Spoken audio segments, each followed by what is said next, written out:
The Empress of Shadows, Blood and Starlight. Part 1. Star Rain Pact. The star rain over Tethera Station fell in cold, slanting sheets. Ionized crystals that hissed when they struck hull plates and ladder rungs. Elias Kane watched it run in silver veins down the armored windows of the broken orbit, a bar for pilots with debts and soldiers with ghosts. 20 years since the Martian campaigns, and he still sat with his back to the wall, exits mapped, shoulders squared like the firefight never stopped. His whiskey was real.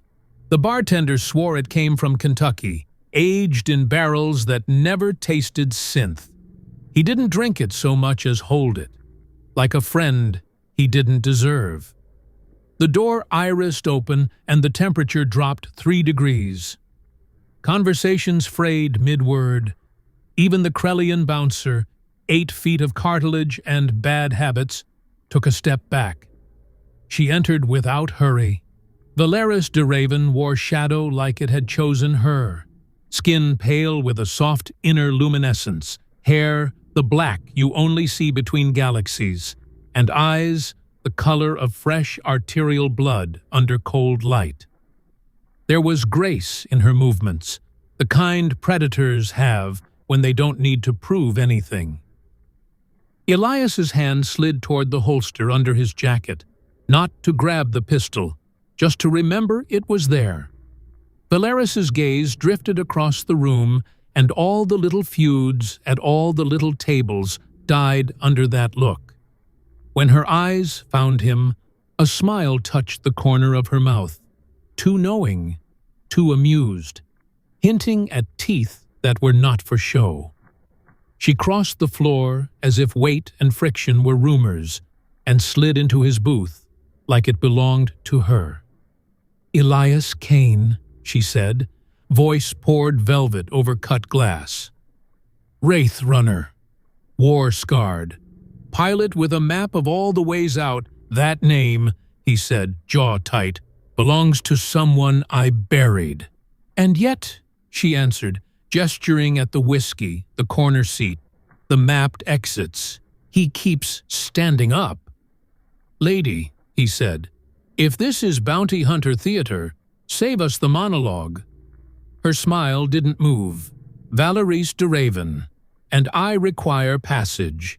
A pilot who can thread the vortex and still count to 10. One who doesn't ask questions. You'll be disappointed. I'll be generous." A bearer cred chip touched metal. Zeros hummed in the chip like a hive. "That's for listening. You get 10 times that when you deliver me to Ebon Spire before the twin halos rise." He studied the chip without blinking. Ebon Spire sits in core Empire space, draped in guns and old laws. The twin halos rise in 19 hours. He glanced at the station chronometer. "You're late. Then we'll need a fast ship." She tipped her head, eyes brightening. "They say you stole one. The Wraith doesn't like strangers. She'll like me. That a promise or a threat?" "The line between those," she said lightly, "depends on what you do next."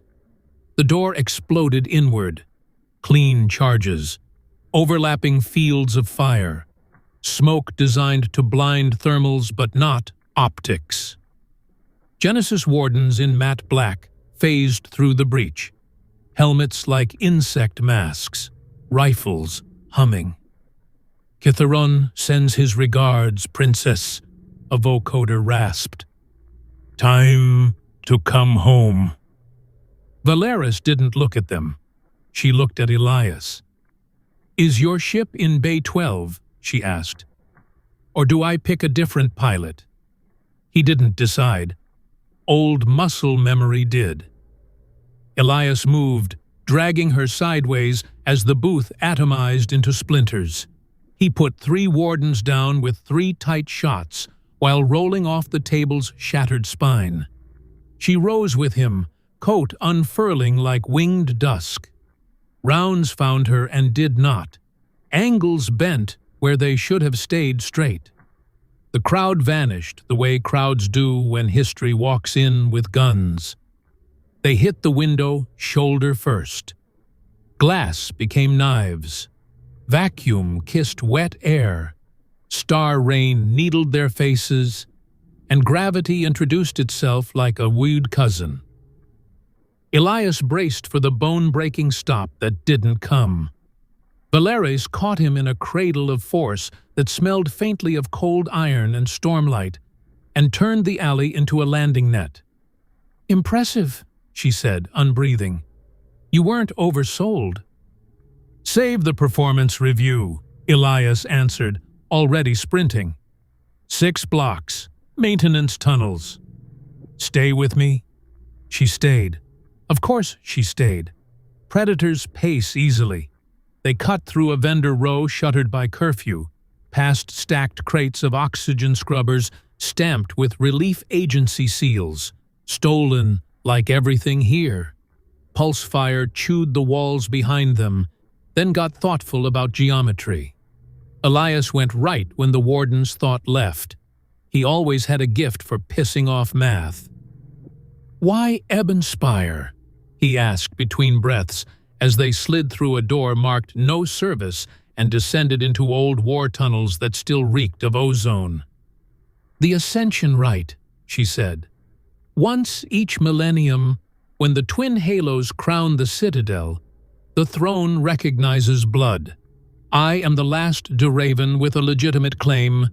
Your uncle, Lord Kitharon, doesn't agree. He prefers his crowns stolen. Charming family. We used to be." A flicker in her voice, gone before he could label it. They burst from a grate into the spaceport's underbelly. Bay 12 yawned ahead, and in it sat the Wraith, a converted Corvette with a hull like a scar and engines that sounded guilty. Elias loved her the way you love a bad decision that always answers your calls. "Nix!" Elias barked as they clattered up the ramp. "Wake up!" A speaker clicked. "Welcome back, Captain. Your heart rate suggests a poor evening choice. You brought company." "Everybody's a critic," he muttered, throwing himself into the pilot chair. To Valeris, "Strap in." "My kind don't." Strap in she did, amusement flattening into something colder. The wardens set heavy tripods outside the bay. The Wraith coughed herself alive, shake and shudder.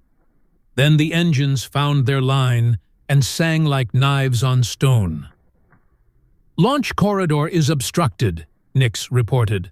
"Hostiles establishing hard points. Suggest diplomatic apology."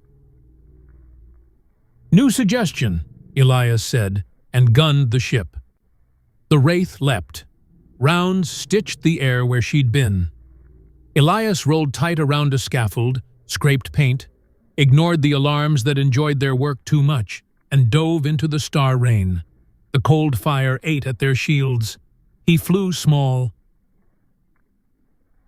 No broad gestures, just mean little corrections that made pursuit computers cry.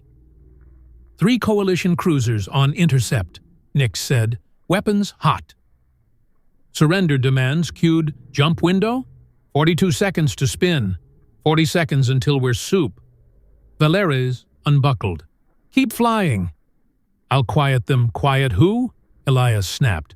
Those are mill-grade cruisers. She touched his shoulder. The air changed temperature the way a song changes key. You'll feel pressure, she said. That means don't die. She vanished up the ladder to the dorsal gun pit. Elias didn't pray. He'd used up his ration on Mars. He did fly, though. Hard, clever, violent. The cruisers bracketed them with textbook precision.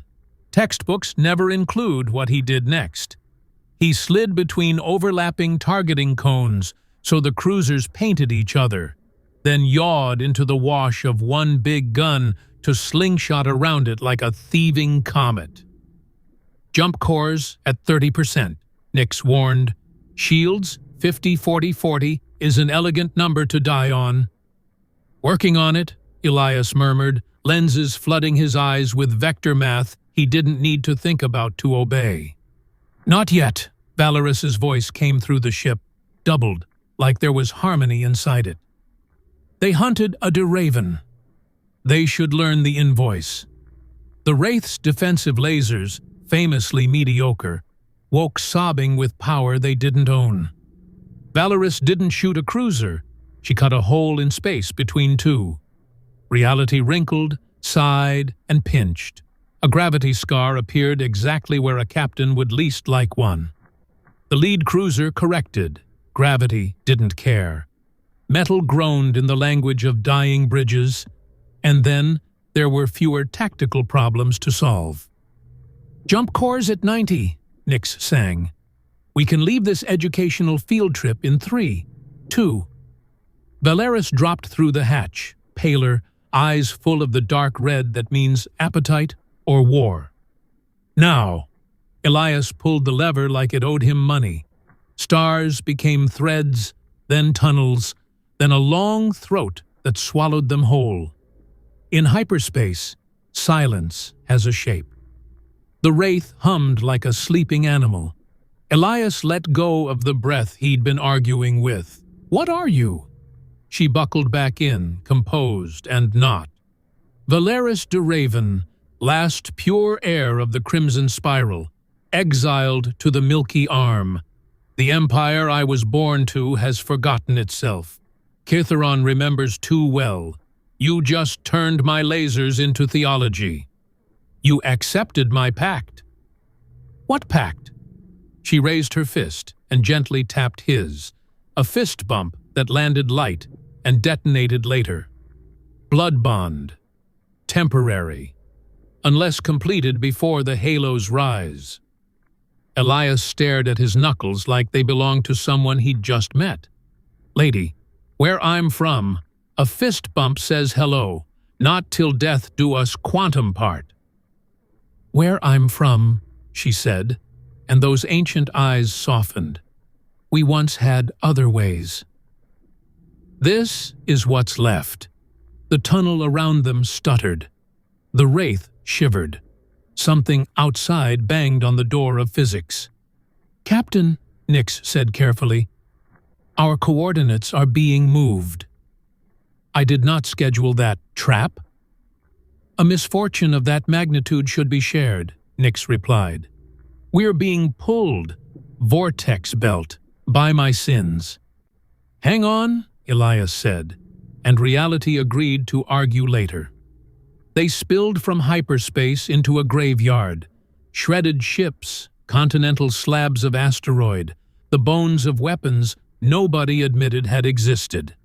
The vortex belt looked like a museum curated by rage. The Wraith immediately began a conversation with momentum about what would kill them first. Someone, Nyx said, has misplaced the nav beacons by 800,000 kilometers. Possibly on purpose. Debris incoming, Elias snapped. Size of a shuttle. Too much spin to shoot. Swing under, they didn't have a down, but they found one anyway. The ship dropped, rolled, skimmed a ruined dreadnought's ribs so close Elias could have counted scorch rings, then knifed between two tumbling plates that hadn't decided yet whether to be whole or shrapnel. Valorus stood, one hand on the bulkhead, eyes closed. Do not call on it yet, she whispered to herself. The bond isn't seated. Bad time for whatever that is, Elias said. Using my power deep in the vortex will echo, she said. It will bring things that aren't ships. Wonderful. Let's not RSVP. 3 ships blinked into existence behind them. Scavengers, shapes welded from wrong parts, bristling with unlicensed dreams. Their comms squawked open before Elias bothered to tell them no. By decree of Lord Kitharon, surrender the Deraven and breathe another day. By decree of me, Elias muttered. No. Don't answer, Valoris said aloud, and then she answered, her voice spilling through channels like cool smoke. Hunters, bring me alive to Ebon Spire, and you'll be named to the Imperial Guard when I ascend. Bring me dead, and you'll be a footnote. 2 ships immediately fired on the third. The third objected with enthusiasm. The vortex applauded with a cloud of micro-asteroids that shredded everyone's forward shields equally. Greed, Valoris murmured, almost fond. The hinge on which so much turns. Elias pushed the Wraith to the edge of what Steel calls fair. They used the scavenger's chaos like stepping stones. The vortex spat an engine block big enough to pass for a neighborhood. He rode the pressure wave it kicked and flipped the ship past a tangle of cables that once pretended to be a hangar. They cleared into the Meridian Corridor, a thin vein of safe space someone put there in a kinder mood. The Wraith exhaled. Elias's hands wouldn't stop shaking, not from fear, from what the blood bond was doing to his nerves. His vision had edges it didn't used to have. Colors had temperatures. Repairs, he said. We're venting from 2 aft compartments. Starboard engine is sulking at 60%. We need a patch. There's an old refueler at Black Nidus, Elias added. Automated. Dead since the war. I can coax its sealant. We'll be gone in 40 minutes. Or we keep moving, Valoris said. Kitharon will be throwing nets we can't see. We can't sprint on a broken leg. She measured him, then nodded once. 40 minutes. The Black Nidus looked like a metal spider that regretted its hunger. They slid into a bay whose doors made a sound Elias felt in his teeth. Gravity thunked on. The Wraith's damage came up in honest light. Carbon scoring like claw marks, a puckered wound on starboard where a micrometeor had tried to write its name. They disembarked together. Distance matters, Valoris said casually, as if she were mentioning weather. Stray more than 50 meters, and the bond complains. Pain, visions, the occasional cardiac mischief. Occasional, she lifted one eyebrow. Right, he said. I love togetherness. The station air was stale enough to chew and flavored with rust. Somewhere deep, machinery failed with rhythm, like an exhausted heart refusing to quit. The repair manifold woke grudgingly, belched paste, and sulked. Elias fed it faith and old codes and got it humming in a rickety way he trusted because it reminded him of himself. Tell me about the right, he said while the sealant flowed, expanding and hardening into something better than hull. Why now? Because the twin halos don't ask permission. Because the throne doesn't either. It recognizes blood and burden, she said, and the reverence in her voice wasn't decoration. If no rightful heir sits, the empire fractures further. Predators breed in the dark, and if you sit, I remember what we were before we declared ourselves gods. A beat. We shepherded. We taught. We fed on life's edge. Consent and balance. Then we learned conquest is quicker. How old are you? He asked before sense could throttle him. 305, she said without performance. Young for my line. My grandmother lived to 4,000 and remembered your kind discovering agriculture. She said you celebrated bread like sorcery. Still do, Elias said, and then the sound came, metal on metal, too heavy for boots, too deliberate for wind. They weren't wardens. They were combat automatons, the kind built in black budgets and retired with embarrassed commendations. Red optics combed the bay. They came in 3 lanes, patterns smart enough to kill veterans. Elias went low left, fired at joints, moved before decisions finished forming. Valeris touched one, and its mind died. Not shut down, ended. Circuitry unwritten by a rule older than code. She warned him, "This will hurt," and poured knowledge into the bond.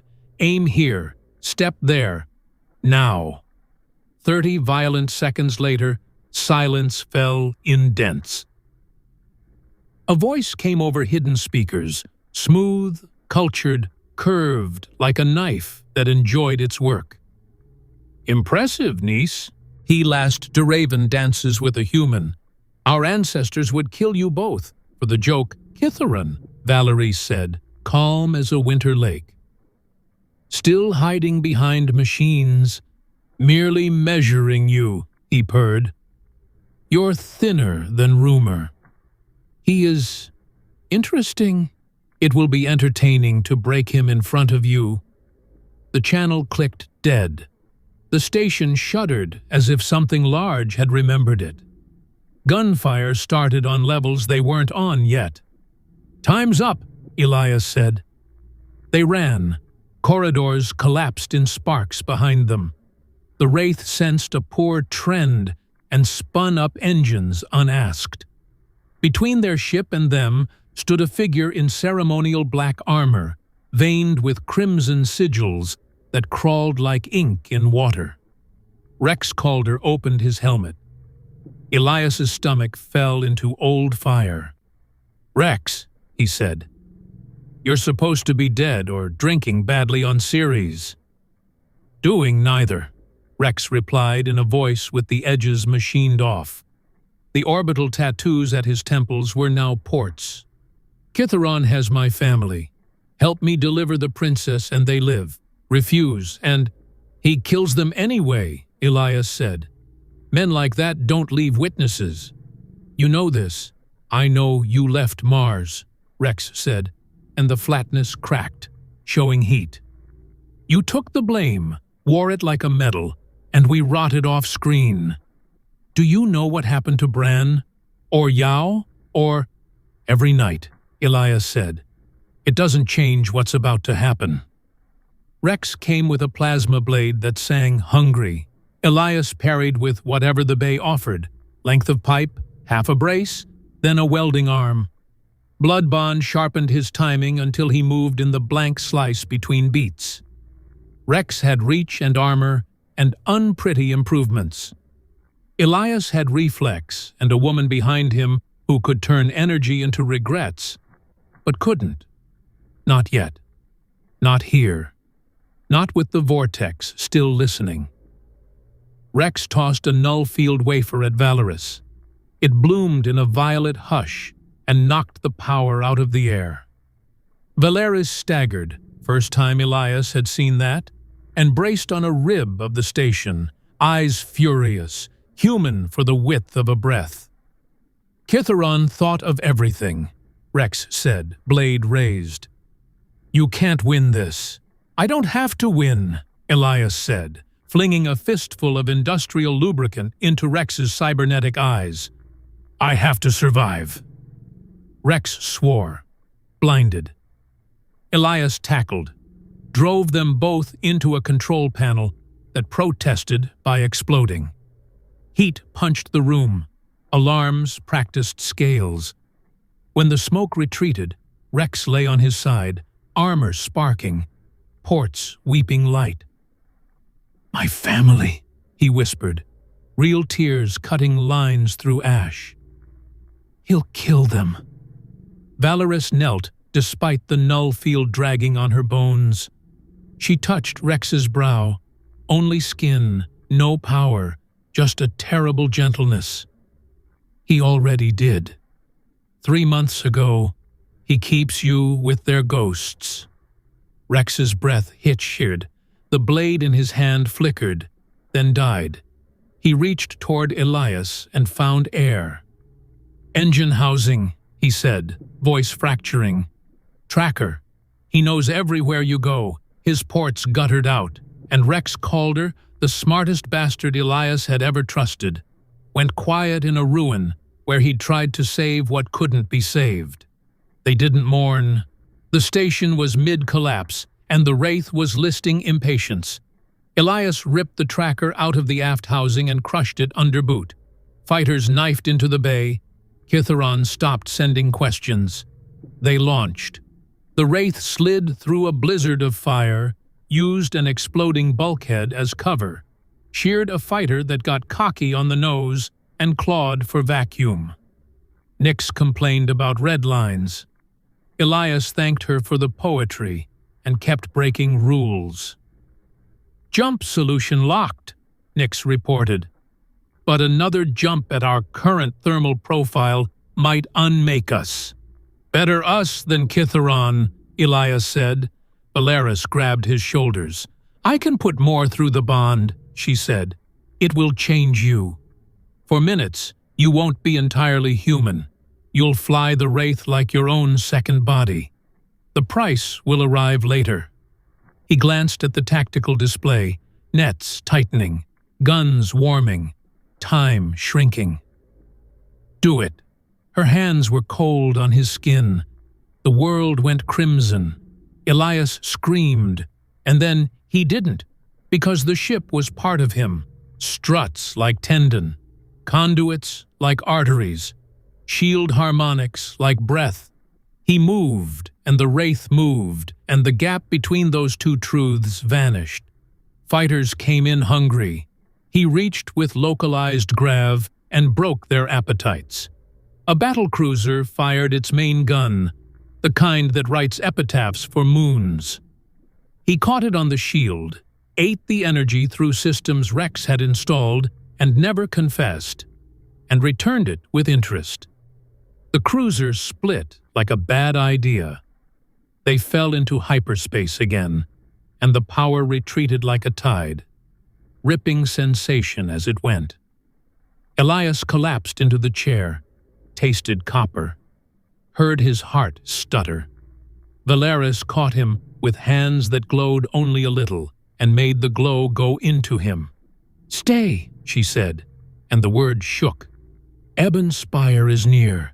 Don't you dare let go in sight of it." Through the corners of his dimming vision, he watched something impossible. Valeris de Raven crying, tears bright as red stars. "Not very vampire-like," he muttered, which told him he was still himself a little. "Shut up," she said, voice breaking, "and don't die." He didn't. When he woke, Ebon's spire held the window like a knife to the sky. The twin halos had begun their ascent, silver and gold rising on opposite horizons above a world striated with ancient cities and feral forest. Defense platforms hung like beads on a chain around the planet. The air, even through vacuum, felt like it had a will. "Landing permission denied," Nyx said. "We are being painted by P-307 targeting systems. Give or take paranoia." "They know I'm coming," Valeris said, standing straight, though the bond still pulsed like a healing wound. Kithaeron spoke to the old guard. "They remember my mother's kindness as treason." Elias squinted at the scanner. There were the platforms, bright with honest guns, and there, thin tears, faint as regret, rifts where space bled color that wasn't a color. "Nyx," he said, "full spectrum scan, include dimensional variants. That'll drink our last clean power," she warned. "Do it." The display obliged. Between the platforms, reality was thinner, like ice over black water. "The Crimson Realm bleeds through as the halos align," Valeris said softly, not to him. "We came from it once." "Can we use it?" he asked. For a normal ship, entering would be a suicide anecdote. Matter there reshapes by will. We've been weird lately. No human has gone in and returned unchanged. First time for everything. Before she finished the word no, he'd already set the vector. The platforms realized late. The sky became arguments made of light. Elias flew like a sin and hit the nearest rift head-on. Reality reversed polarity.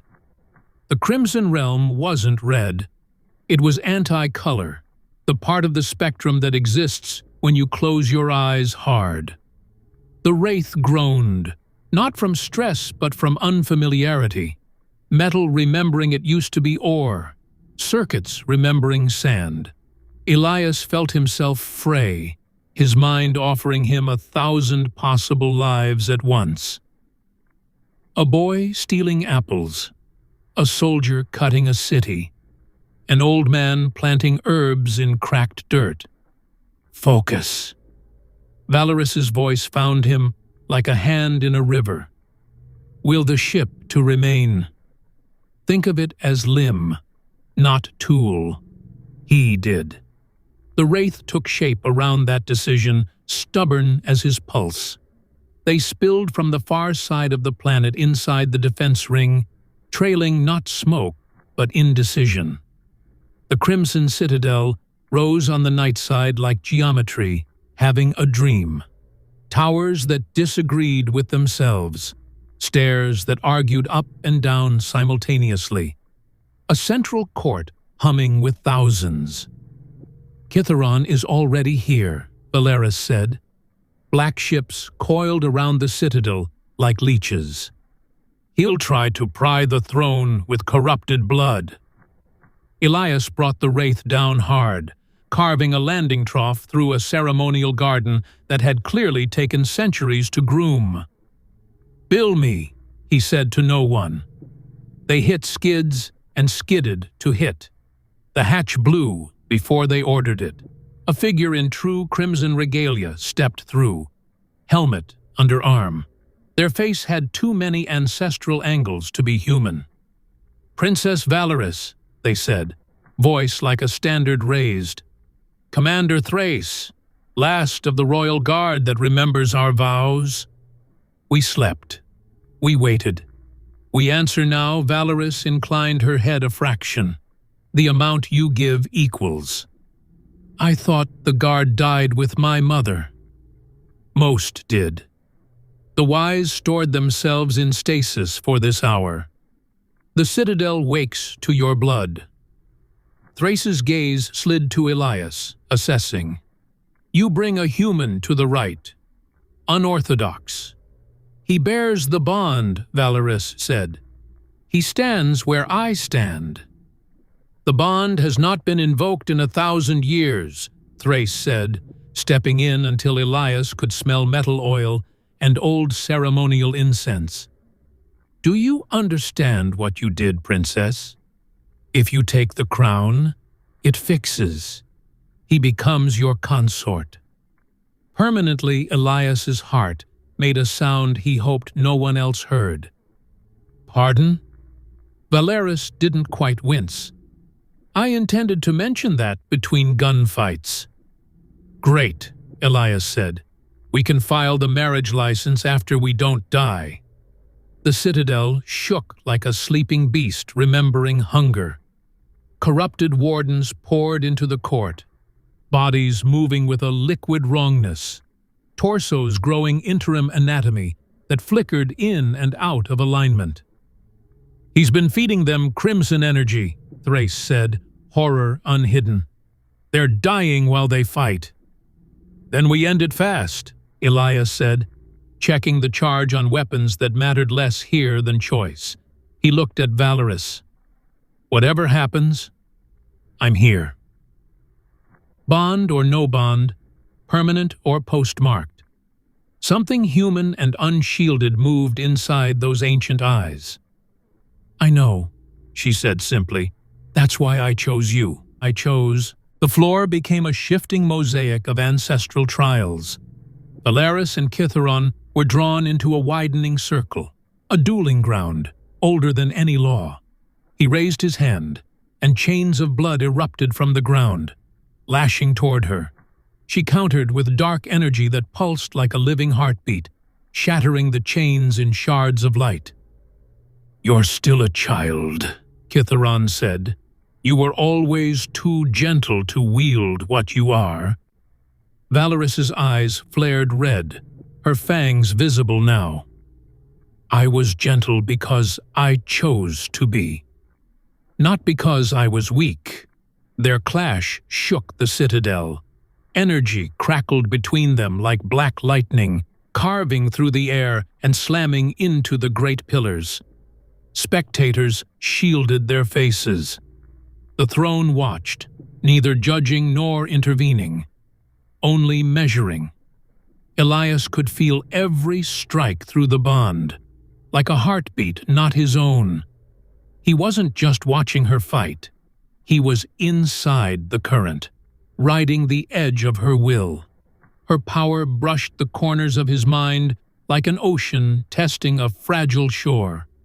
She faltered for a moment when Kithaeron unleashed a blast that bent the world itself, a force pulled from the Crimson Realm.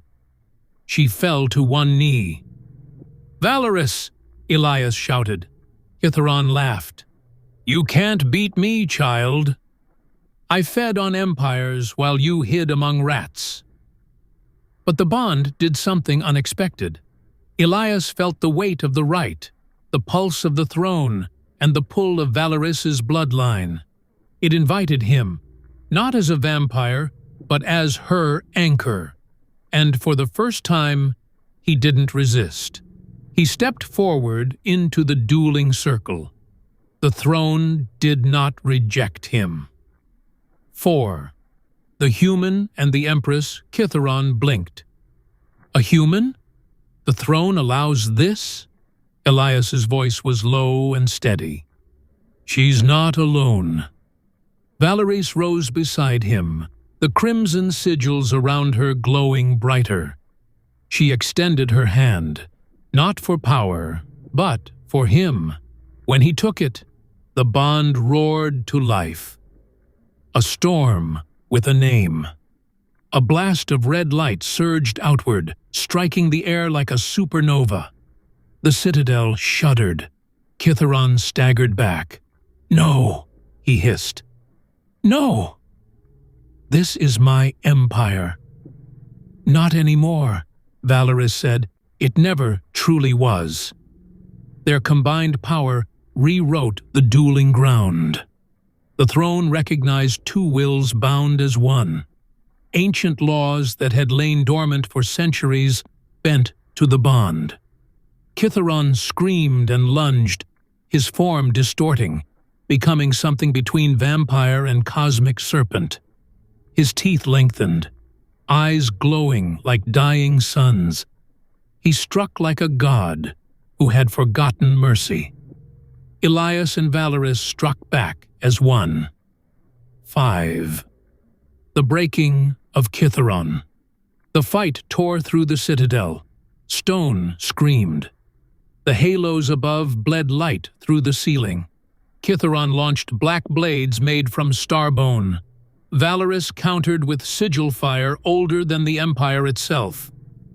Elias used the wraith-linked targeting embedded in the bond, turning an old soldier's reflexes into something faster, sharper, inhuman.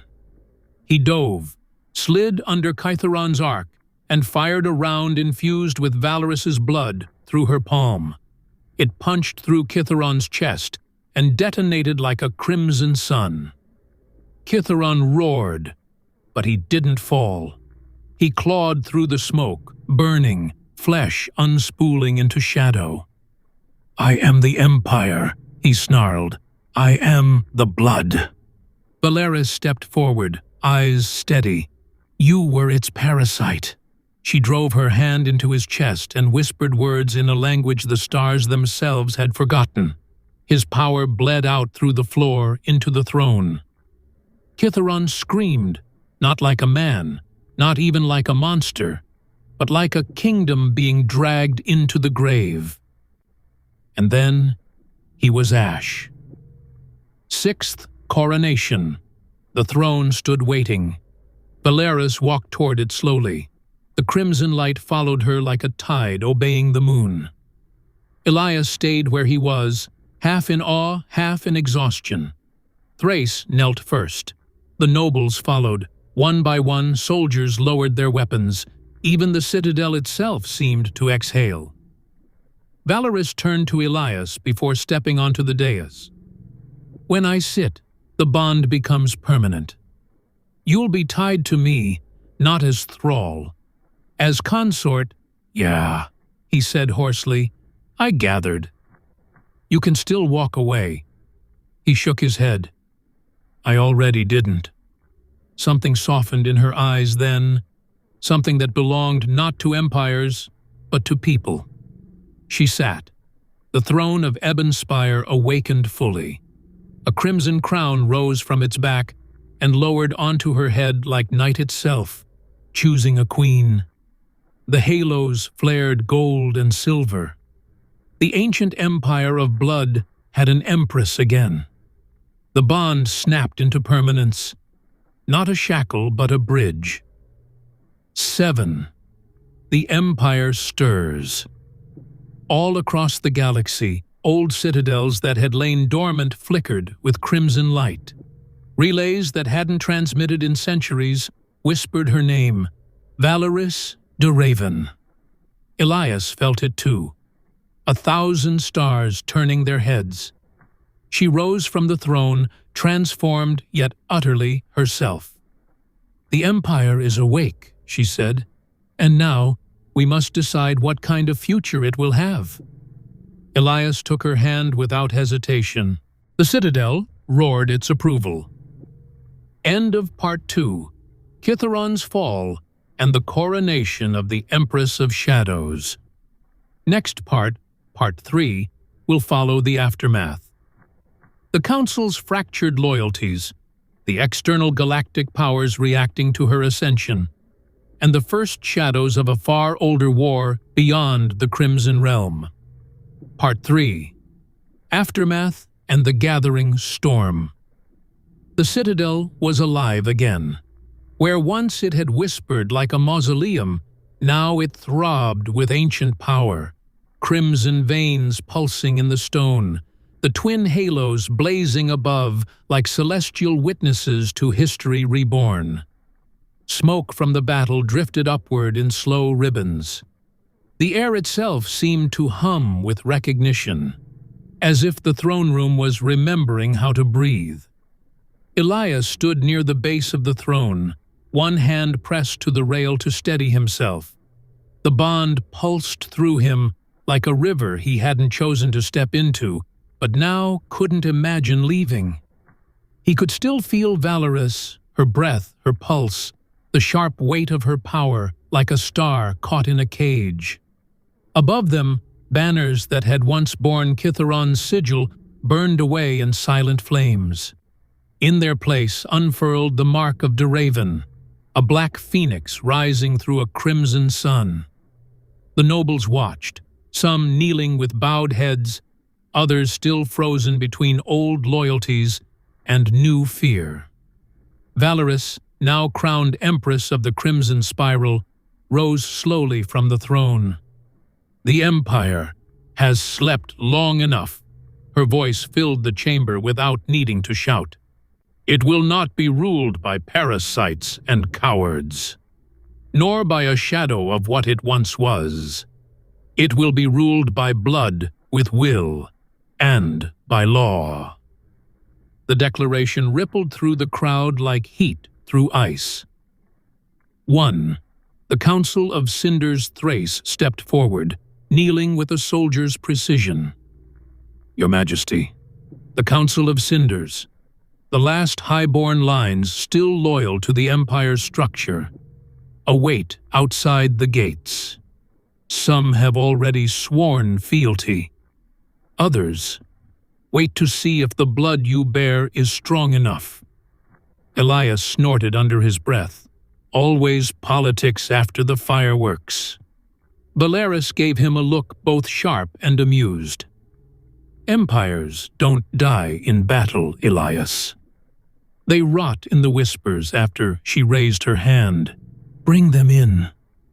The gates of the throne room opened with a groaning shudder.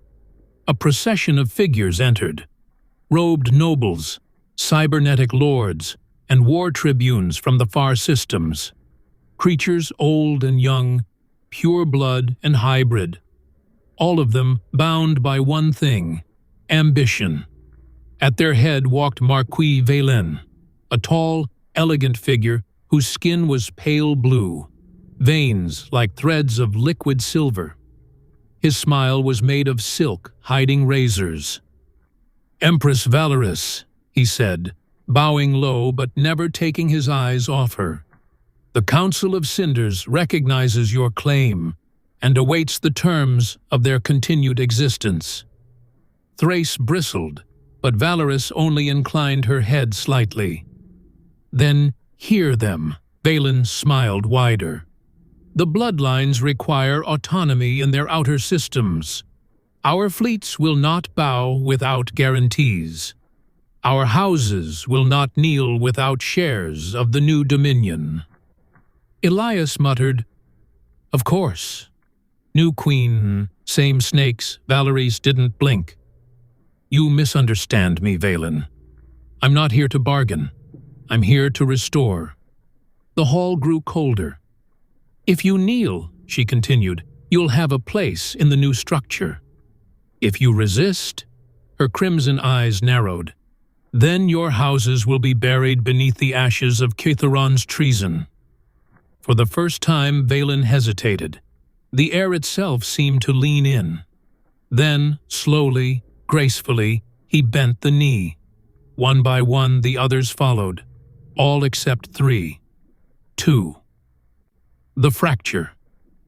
3 nobles remained standing. Their leader, Duchess Selra, was an old vampire with hair white as bone and eyes black as the void between galaxies. She did not kneel. She simply spoke, softly, but every word fell like a blade. "You are young, Valoris. And worse, you are sentimental.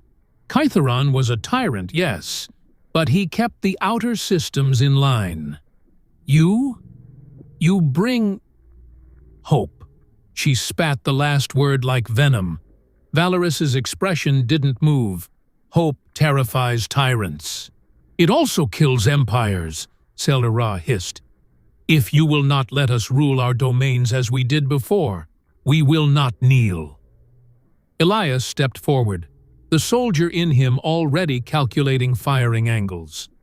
Thrace's hand hovered near her sword, but Valeris raised one hand slightly, not in anger, but in something colder. "Then you've chosen," she said simply. The ground beneath Selra cracked like splitting bone. Crimson light wrapped her like a vice. Her followers reached for their weapons, but the throne had already chosen sides. Their sigils burned away, their ancestral bonds severed. They were unmade as nobles in the span of 3 breaths. Selra's scream echoed through the vaulted chamber as the throne cast her out, not into death, but exile. The doors slammed behind them with a sound like a tomb sealing shut. The council knelt lower. 3. The human problem. When the hall finally cleared, Valeris stood alone at the top of the dais, the crown's crimson glow bleeding into the stone around her. Elias approached slowly, every step echoing in the emptied chamber. "You didn't hesitate," he said quietly. "I couldn't afford to," she answered. "If I blinked once, the council would have smelled weakness." Elias crossed his arms. "And if they come back? Then they'll find an empire that remembers how to fight." He tilted his head. "You're different." She turned to him fully then. Her face was still valorous, sharp and beautiful in that predatory way, but there was something heavier now. Not just a vampire, not just an exile, an empress. "The throne isn't just a seat," she said. "It's a weight. It whispers. It remembers. It expects. And what about us?" he asked quietly. Her gaze softened, just enough to remind him that under all the power, She was still the woman who had walked into a tavern under star rain. "The bond is permanent now," she said. "That makes you part of this. Whether you want it or not." He let out a long breath. "I chose it. I just didn't realize it came with a crown and a galactic tax code." A ghost of a smile crossed her lips. "You'll adjust." Thrace appeared at the door, her armor splattered with black blood. "Majesty," she said sharply, "you should see this." 4 echoes of the past. They followed her to the Strategium, a massive chamber carved beneath the citadel. Holographic projectors, older than any current technology, flickered to life as Valorous approached. A red lattice map of the Crimson Spiral Empire unfurled before them like a spiderweb drawn across the stars. But it wasn't just the Empire that lit up. Something else was spreading. Beyond the border systems, cold, black shapes like oil slicks moved in patterns that weren't fleet formations. They were too precise, too alien. "What is that?" Elias asked. Thrace shook her head. "Not Kitharon's forces, not any of the border coalitions either. These signatures are from outside the spiral." Valoris's face went still. "The outer black." Elias frowned. "I'm guessing that's bad." Thrace's jaw tightened. "It's worse than bad. They're the ones the old histories call the Hollow Choir. A void-born legion. We sealed them away when the stars were still young." Valoris placed her hand on the projector. The map zoomed in. The black shapes were moving toward the core halo, toward Ebon's spire. "Kitharon was only a serpent," she said softly. This is the storm that was always coming." 5. The Empress makes a choice. Elias studied her face. There was no fear there, just the kind of clarity soldiers get when they realize the real war hasn't even begun yet. "You've got an empire that just woke up," he said. "Half of it still deciding whether to kneel or stab you in the back. And now some cosmic nightmare is coming to knock on your door." "Yes. And you still plan to stand here." She looked at him then, and the bond burned between them, not like fire, but like 2 stars recognizing each other across a gulf of dark. "This empire died once because it thought it was immortal," she said. "I won't let it die again." Elias grinned, tired and sharp.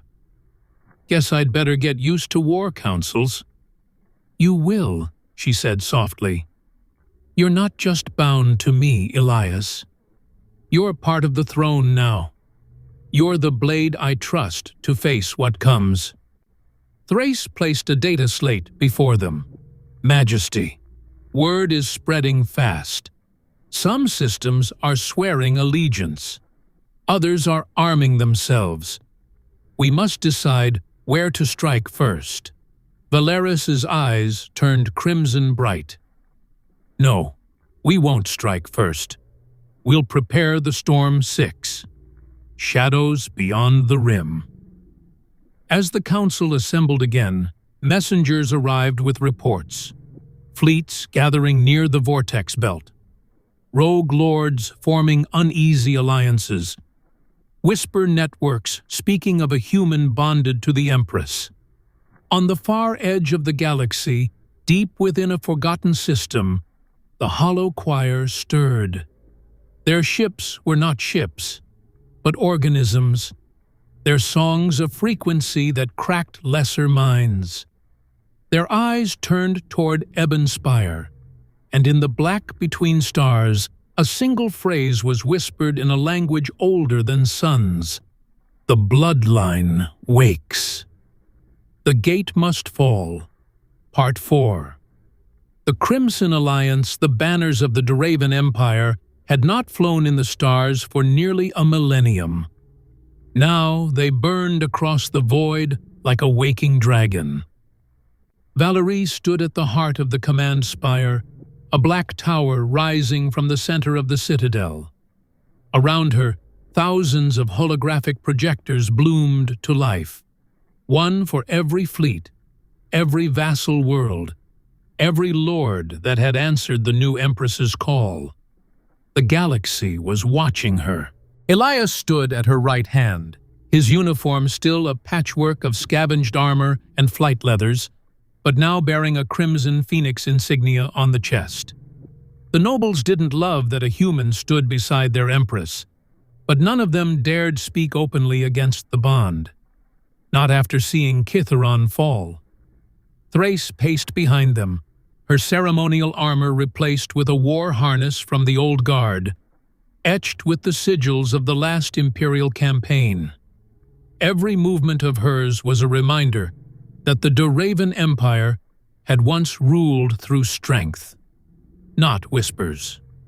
1. The Council assembles.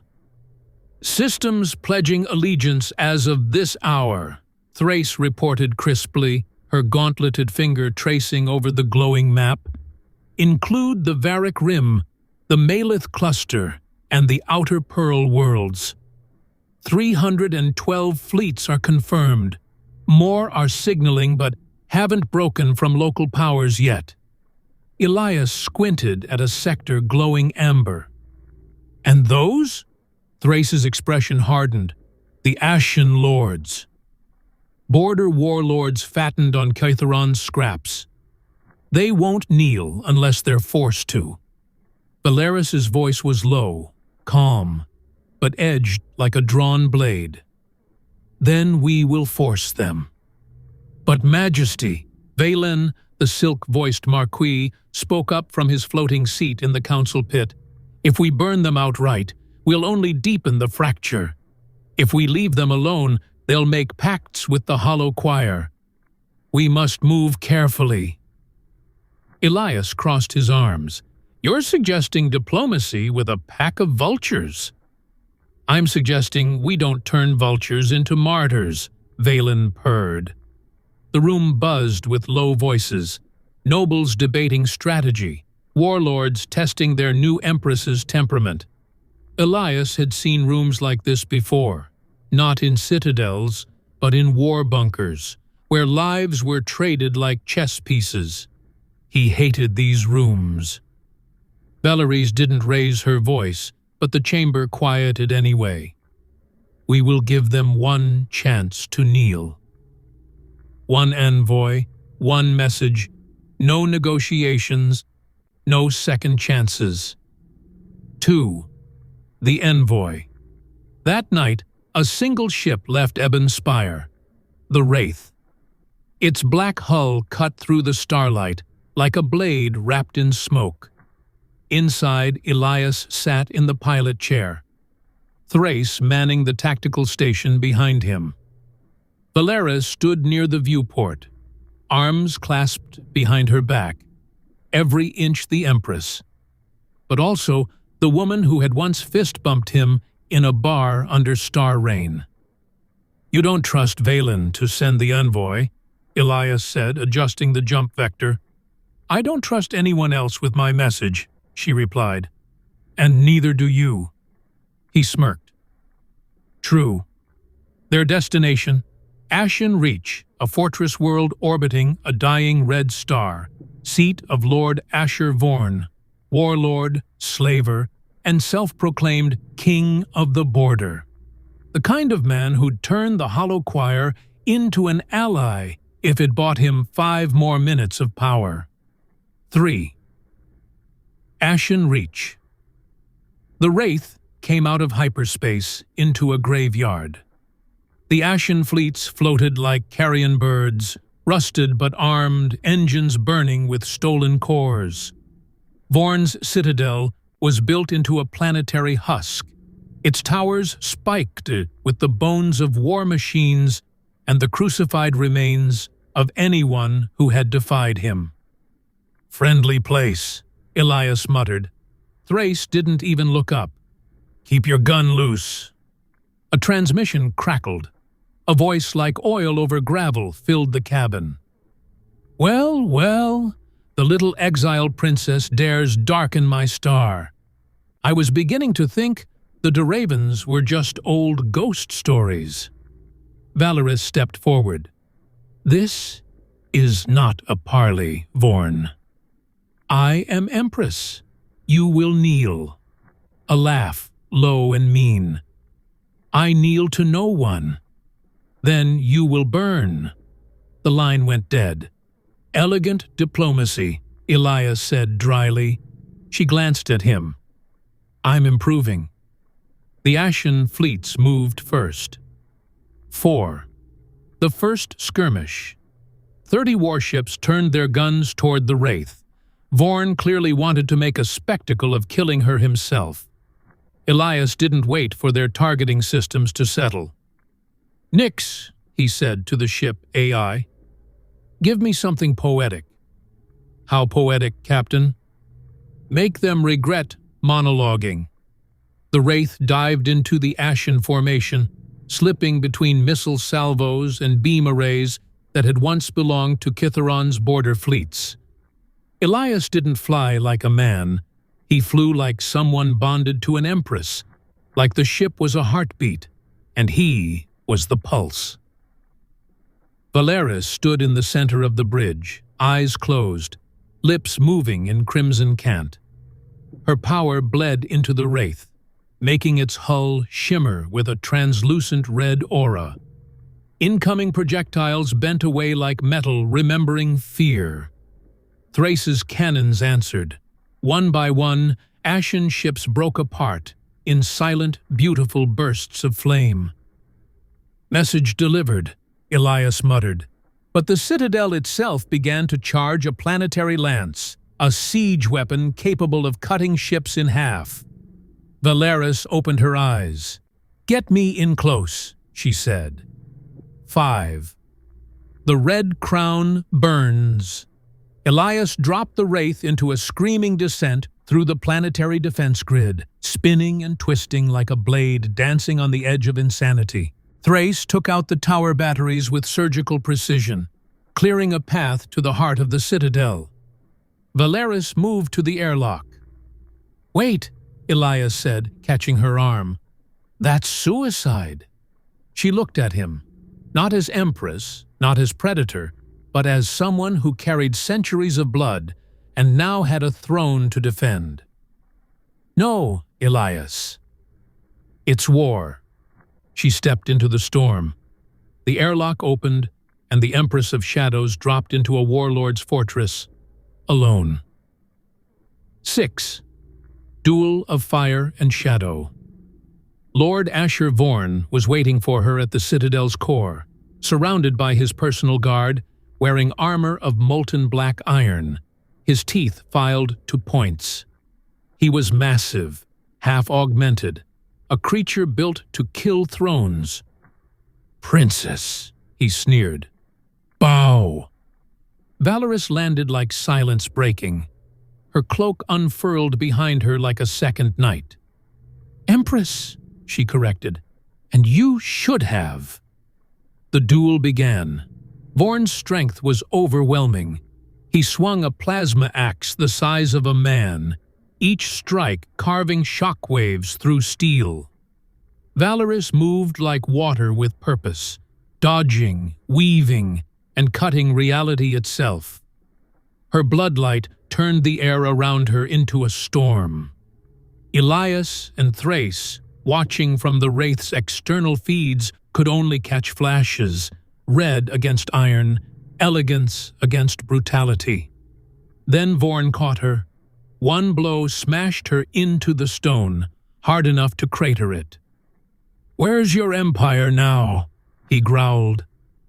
She wiped blood from her lip. "Right." Here, the bond flared. Elias felt it before he saw it, her call running through his veins like a live wire.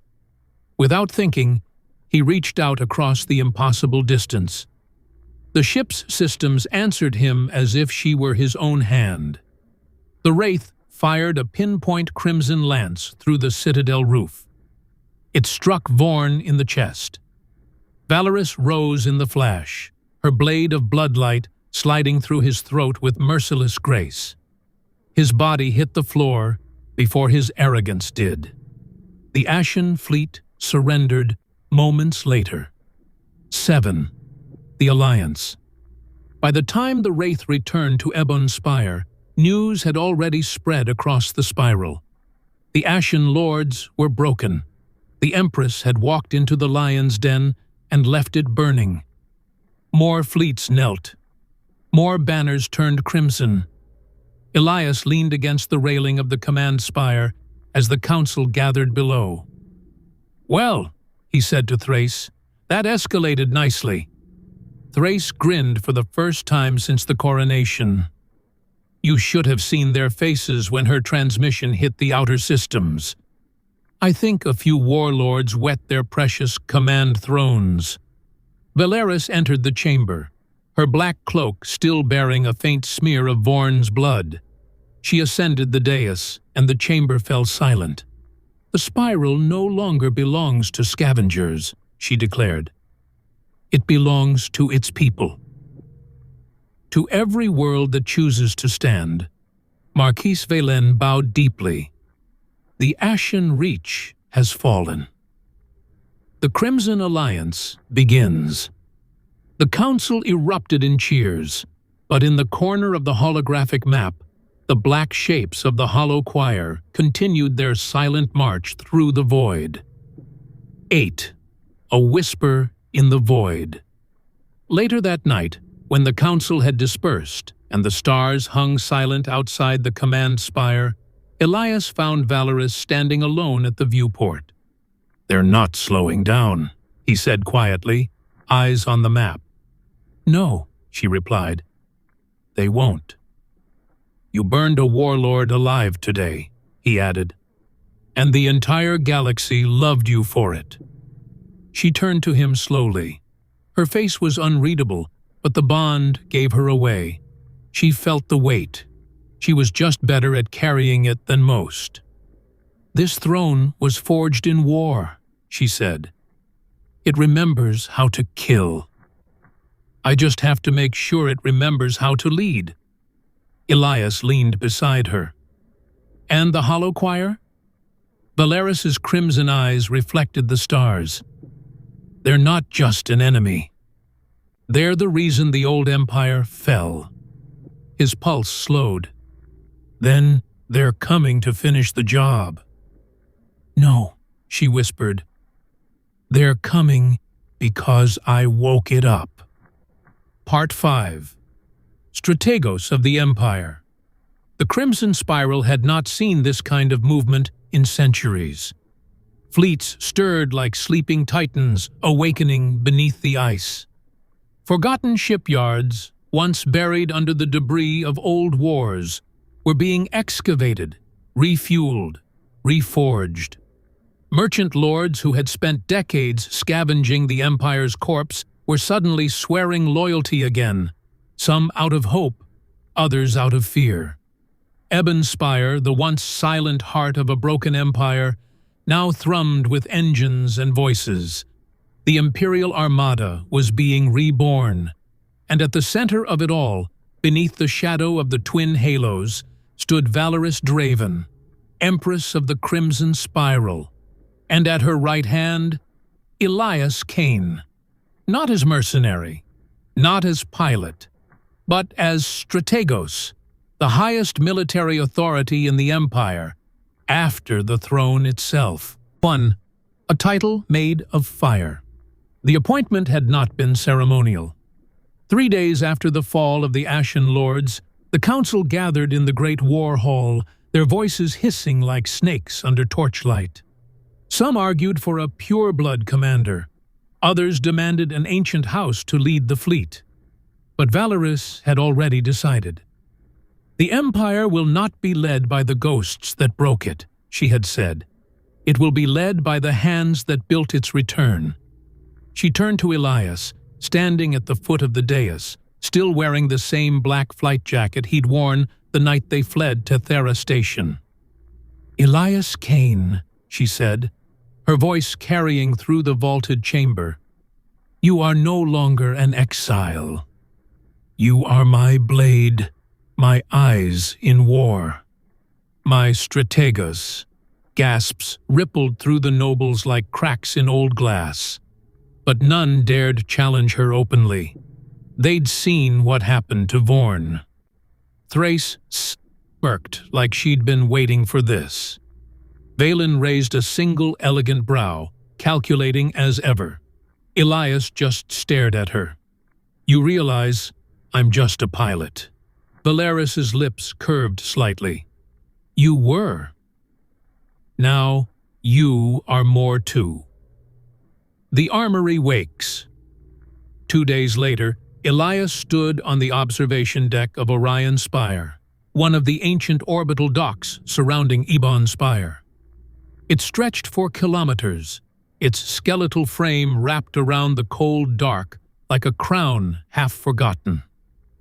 Beneath him, hundreds of ships floated in a slow ballet, corvettes, destroyers, dreadnoughts, and war barges forged in a time when the spiral had thought itself eternal.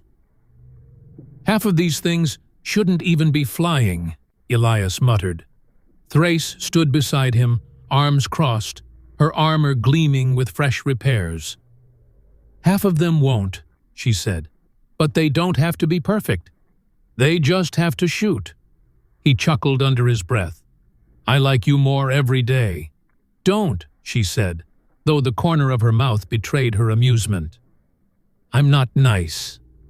Technicians swarmed below, many of them humans, hybrids, and outcasts who had never been allowed inside the Imperial fleet before. Under Kitharon's rule, the Navy had been a bloodline's toy. Under Valerice, it was becoming a machine built for survival. The Wraith floated at the head of the formation, its scarred hull already infamous throughout the spiral. It wasn't the biggest ship, but it had become a symbol, and symbols had power. 3. War Council. The Council gathered in the Strategium once more. But this time, there was a subtle shift. Nobles didn't just look at Valerice anymore. They looked at Elias, too. On the massive star map, dark shapes slithered along the spiral's outer edge. The hollow choir had arrived. They didn't fly like fleets. Their ships moved in perfect unison, like a single living organism.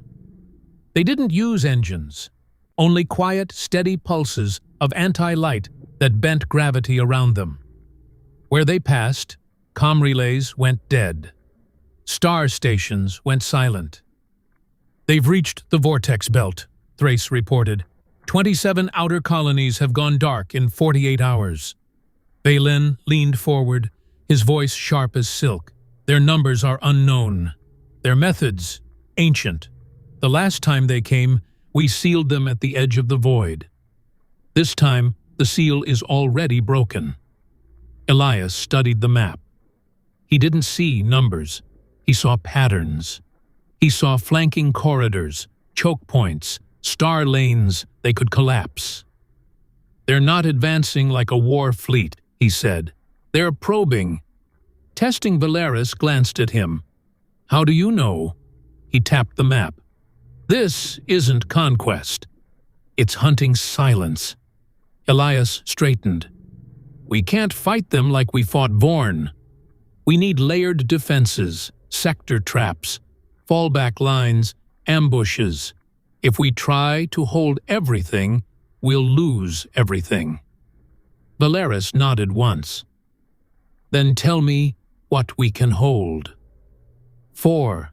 The Crimson Shield Plan.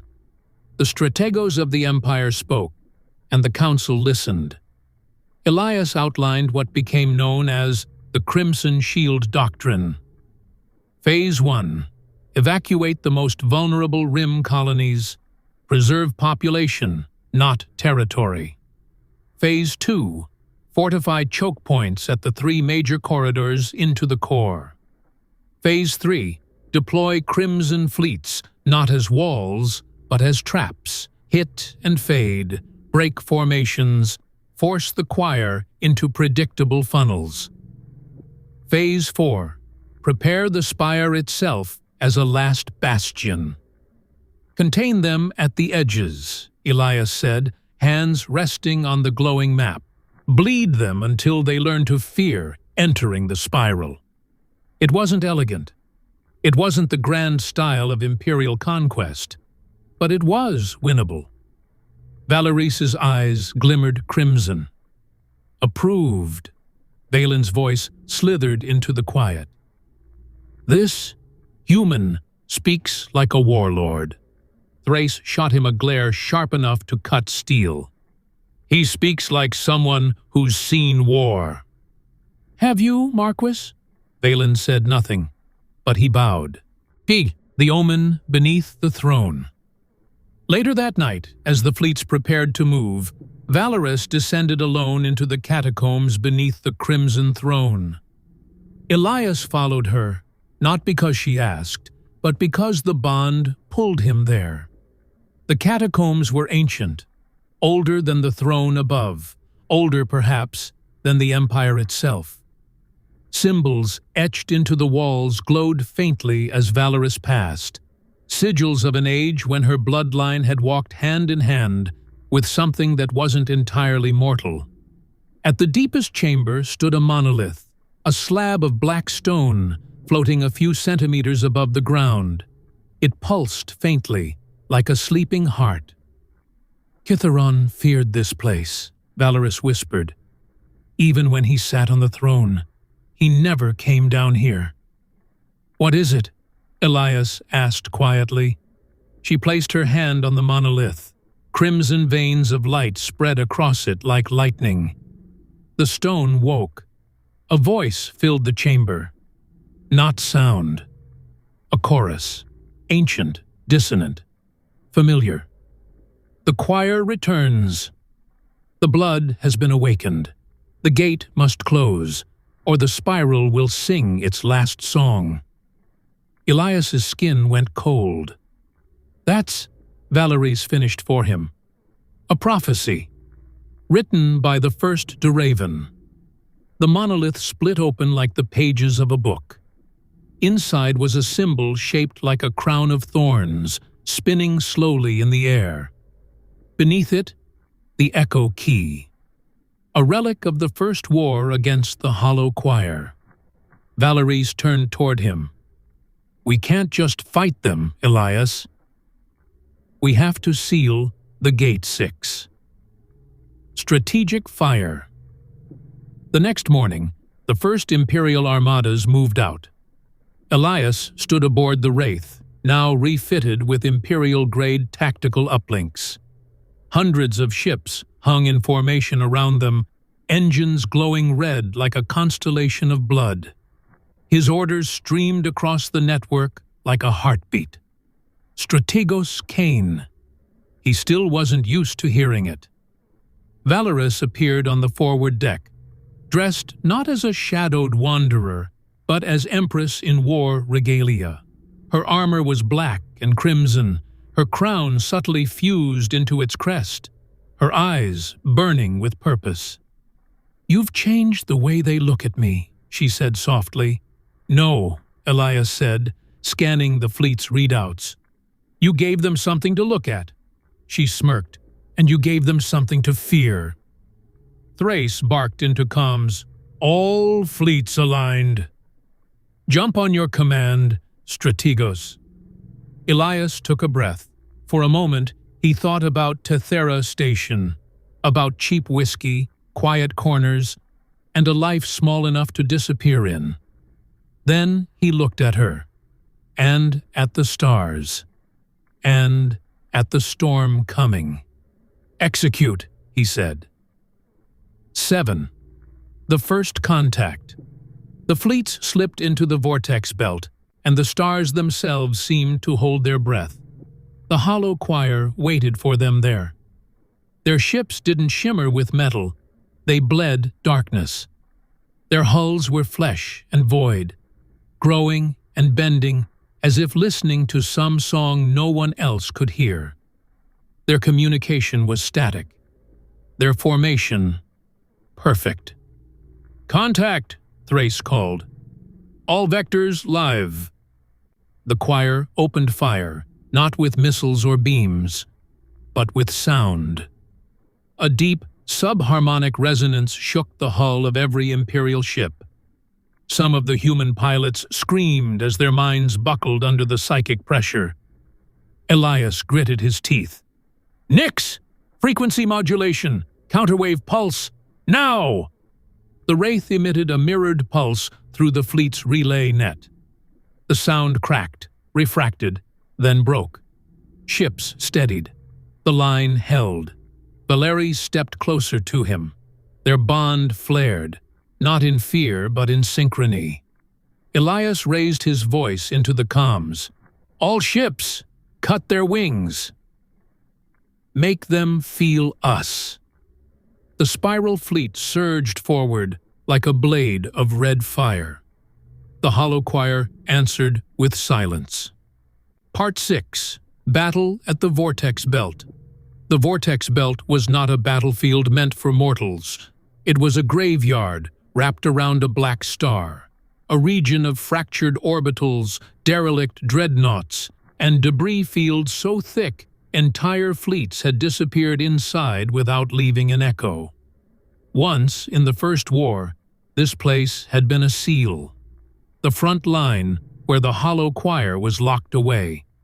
Now, it was opening, and the Crimson Armada stood on its threshold.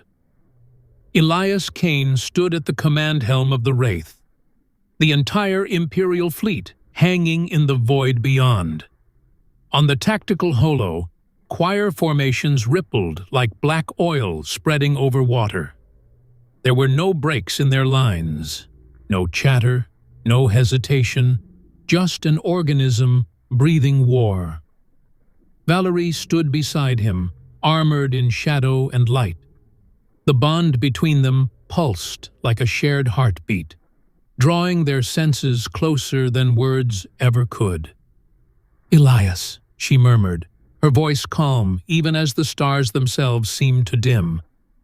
"This is where it begins." He nodded, hand tightening on the console. "Then we make it a bad beginning for them." 1. Opening salvo. The choir moved first.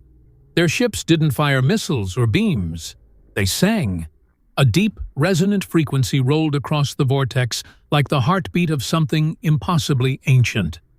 Metal screamed as vibration became force. Hull plates buckled across multiple Imperial frigates. A dozen smaller craft spun out of formation, thrusters flickering as their pilots clutched their heads. "Psychic resonance spike!" Thrace shouted from the gunnery pit. "They're trying to crack the fleet with a single pulse." "Not today." Elias slammed a palm against the console. "Nix, mirror their frequency. Layer the counterwave. Full spread. Acknowledged strategos," the ship AI purred, screaming back. The Wraith exhaled a counter-frequency, a brutal, jagged wall of sound laced with Valeris's crimson energy. The pulse rippled outward through the fleet's comm relays, twisting the choir's resonance back into itself. Several choir ships buckled mid-formation, their slick black hulls twisting like burning paper. The void itself seemed to shudder. The line held. Valeris's hand brushed Elias's shoulder. Her voice was low, for him alone. "That was the first blow. They'll adapt, I know," he muttered. "So will we." 2. The first clash. All wings, fire at will. The Imperial Armada surged forward. Scarlet engines cut across the black. Dreadnoughts unleashed particle lances. Destroyers peppered the choir lines with barrage fire, and interceptor squadrons dove like crimson arrows into the enemy's maw. The choir responded with unnatural grace. Their ships morphed mid-flight, sprouting jagged, spear-like tendrils. Interceptors that came too close were impaled in seconds. What should have been ships behaved more like predators. "Left flank's getting chewed up," Thrace growled. "I've got 17 ships down." Elias tracked the fluid movements of the choir on the tactical overlay. Their formations weren't random. They were shifting around anchor points that pulsed faintly in the void. "They've got nodes," he realized aloud. Central spines coordinating the swarm. Valeris's eyes flashed. "If we break the nodes, the swarm collapses," Elias finished. "Exactly." He stabbed a series of vectors into the board. "All hammer groups, target the 3 anchor points at grid sectors C9, F3, and K11. Interceptors, force their wings apart, break their rhythm." The Imperial fleet bent its entire shape around his strategy. 3. Echo of the key. Valeris moved to the center of the bridge and raised her hands. The echo key, suspended in a containment cradle, began to hum, low and dissonant, like the sound of something remembering. Crimson light spilled through the deck. Elias could feel it against his bones, like standing next to a living star. The choir responded instantly. Their formation shifted toward the Wraith. Thrace barked, "They're focusing everything on us." Valeris didn't move. "Good. Let them." The echo key pulsed. The sound wasn't audible. It invaded. Elias saw it as light folding inward. The choir ships froze mid-advance. For the briefest moment, their shared consciousness faltered, and Imperial dreadnoughts carved into their spine like hammers falling on glass. The first node shattered. Screams, real and psychic, ripped through the comm bands as choir ships scattered, their perfect unity fracturing. Valeris sagged slightly, and Elias caught her arm. "Easy. They're linked through something older than blood," she said through clenched teeth. "The key hurt them, but it hurt me too." His jaw tightened. "Then we don't use it again unless we have to." Her crimson gaze met his. "Elias, we're going to have to." 4. Fire in the belt. The choir retaliated. Thousands of black shards erupted from their forward lines like shrapnel made of midnight. The shards weren't weapons. They were ships, grown mid-battle, birthed from the corpses of their dead. New voices added to the song. The void itself sang back. "Rear line collapsing!" Thrace shouted. "We're losing contact with the Pearl fleets." "Pull them behind the dreadnought screen," Elias ordered. "I want heavy fire on their growth clusters. No more new ships." "Already on it," Thrace snarled, her cannons roaring through the comms. Valeris closed her eyes, reaching out through the bond, feeling the shape of the battle like a living map. Elias felt it with her. Hundreds of ships, thousands of lives, threads woven into one desperate stand. She saw the second node pulsing. "Elias," she whispered, 2 degrees starboard. 30 kilometers. He didn't question. He pushed the Wraith straight into the heart of the storm. 5. The blade and the song.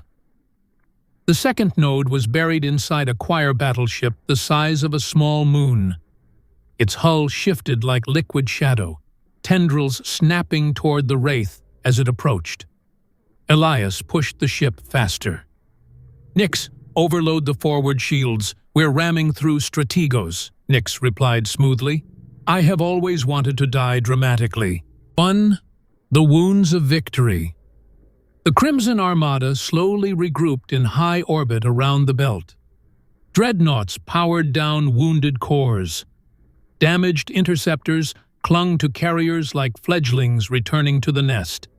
Medships burned their engines bright with evacuation runs. It wasn't the clean triumph the Council would want to sing about. It was a scar. In the command channel, reports flooded in. Losses at Ashfall Wing confirmed. Outer Pearl fleet down to 40%. Choir biomass remains still moving. Slowly, Elias exhaled through his teeth.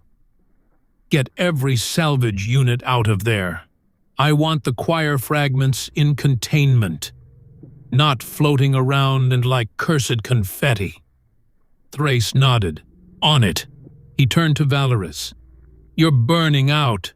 She lifted her head. Crimson lines still webbed her temples. No, I'm adapting Val, he said softly, dropping the titles. Her eyes flicked to him. Not Empress to Strategos, but woman to man. The key isn't a weapon. It's a bridge. Every time I use it, it tries to pull me closer to the other side. Elias clenched his jaw. And if it succeeds? She gave him a small, humorless smile. Then you'll be talking to something that wears my face, but isn't me. He stepped closer, lowering his voice so only she could hear. Then we make damn sure it doesn't. 2. The Second Choir. The War Council was convened aboard the Imperial Dreadnought Obsidian Crown, the only ship large enough to host what remained of the High Command. Holograms flickered around the chamber. Fleet lords, system governors, nobility, and field officers, some present in body, others projected from the far reaches of the spiral. Tension hung in the air like smoke. Thrace stood behind Valoris. Elias stood to her right, hands clasped behind his back. Marquise Valen spoke first, as smooth and venomous as always. Empress Strategos, the victory at the Vortex Belt has lit fires across the spiral. Worlds that were silent for centuries are pledging their fleets. Songs of your triumph spread even to the Outer Pearl colonies. But, Elias prompted. Valen smiled thinly. But intelligence intercepts suggest that was not the choir's true host. They've begun to amass beyond the gate. Thrace spat on the floor, unbothered by court decorum. Of course they have. That was their opening gambit. Valoris lifted her chin. Show it. A massive star map unfolded above the table. A black wave was growing along the spiral's outer rim. Not ships this time. Something deeper. The choir's second host wasn't just gathering. It was forming a shape. Elias's throat tightened. How many? Valen didn't look away from the map. Enough to swallow the armada twice over. 3. Cracks in the alliance. The moment Valen finished, the nobles began arguing. We should abandon the belt and fortify the core. The outer systems aren't worth dying for. The Empress should focus on sealing the gate, not wasting fleets. Let the humans burn in the outer rim if they want to play soldier. Elias's voice cut through the noise like steel. You run. You'll give them the gate. And when the gate falls, your precious noble houses will be next. Some of the lords sneered, but none challenged him directly. Not anymore. Not after Vorn. Valeris rose slowly, every eye drawn to her like iron to a star. If you kneel to me in title only, then leave now. If you stand with me, understand this. We will not retreat. The spiral bends no more. Not to tyrants, not to gods, not to the choir. The chamber fell silent. One by one, the nobles knelt, some with loyalty, some with fear, some with hatred, carefully folded into obedience. Elias caught Valen's expression. The Marquis was kneeling, but his mind was already calculating. 4. The chamber below. That night, Valeris returned to the catacombs beneath the Crimson Throne. Elias followed her without needing to ask why. The echo key pulsed faintly in its containment cradle, its once bright crimson now a deep ember. The monolith loomed overhead, whispering in frequencies that made his skull ache. "They're pushing on the gate," Valorous whispered. "It's like feeling a storm before it breaks." Elias traced the cracks in the floor around the monolith. They pulsed faintly with red light. "This was never meant to stay shut forever," she continued. "The gate wasn't built to destroy the choir. It was built to keep them out, and us in." That landed in him like a blade between ribs. "Val, what are you saying?" She turned to him, crimson eyes glinting with the truth she didn't want to say. "My ancestors didn't just seal the choir away. They sealed the D-Ravens too. We were their mirror, their balance. The key doesn't just fight them, it connects us to them." Elias stepped back slightly. "That's why it's trying to pull you across." She nodded slowly. "Because I'm not just their enemy, Elias. I'm part of their origin." 5. Ghosts in the Gate. The monolith shimmered, and the chamber shifted. Elias saw visions, not in front of him, but through the bond. Ancient vampires, crimson-eyed and terrible, standing at the edge of a black star. A colossal choir construct looming over them, like a cathedral grown from bone. A single woman, pale, crowned in fire, holding the echo key. She wasn't Valorous, but she was. The first D-Raven. "We were one once," the whisper filled his mind. "Two halves of a voice that tore the stars apart. We sealed them not to destroy, but to silence what we could not control." The vision broke. Elias stumbled against the wall, breathing hard. Valorous steadied him. "You saw it?" "Yeah," he said hoarsely. "And I wish I hadn't." 6. Decisions at dawn. By the time they returned to the command spire, the fleet had already begun reinforcing the belt. More ships streamed in from across the spiral. Raiders, militia, fallen noble fleets. It wasn't unity. It was desperation shaped into a blade. Thrace approached, wiping grease from her gauntlets. Strategos, Empress. Outer Pearl fleets are in formation. Valen's people are whispering about abandoning the belt. Elias's jaw tightened. "If he tries it, I'll make an example." Valeris shook her head. "No. If he does, we'll let him run. Because when the choir comes, there won't be anywhere left to run." She turned to the star map, eyes narrowing as she traced the choir's swelling shadow with her fingertip. "We can't just hold them. We have to seal the gate, and to do that, I'll have to go where the key is pointing." Elias frowned. "That's into their territory." "Yes, that's suicide." Her gaze didn't waver. "It's the only chance." 7. War drums in the black. The vortex belt became a fortress. Massive dreadnoughts chained together by shield harmonics. Orbital mines forming scarlet halos around the gate. Carriers stationed like iron teeth.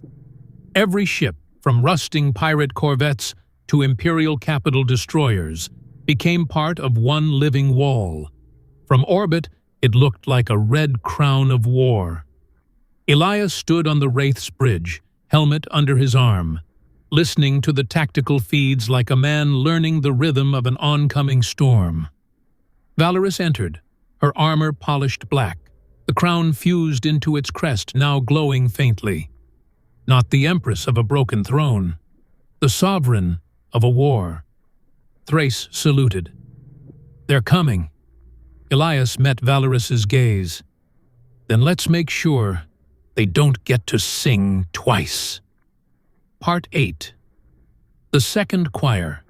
The stars at the edge of the spiral began to die, not one by one, but in clusters, like a handful of candles being snuffed out by a single cold breath.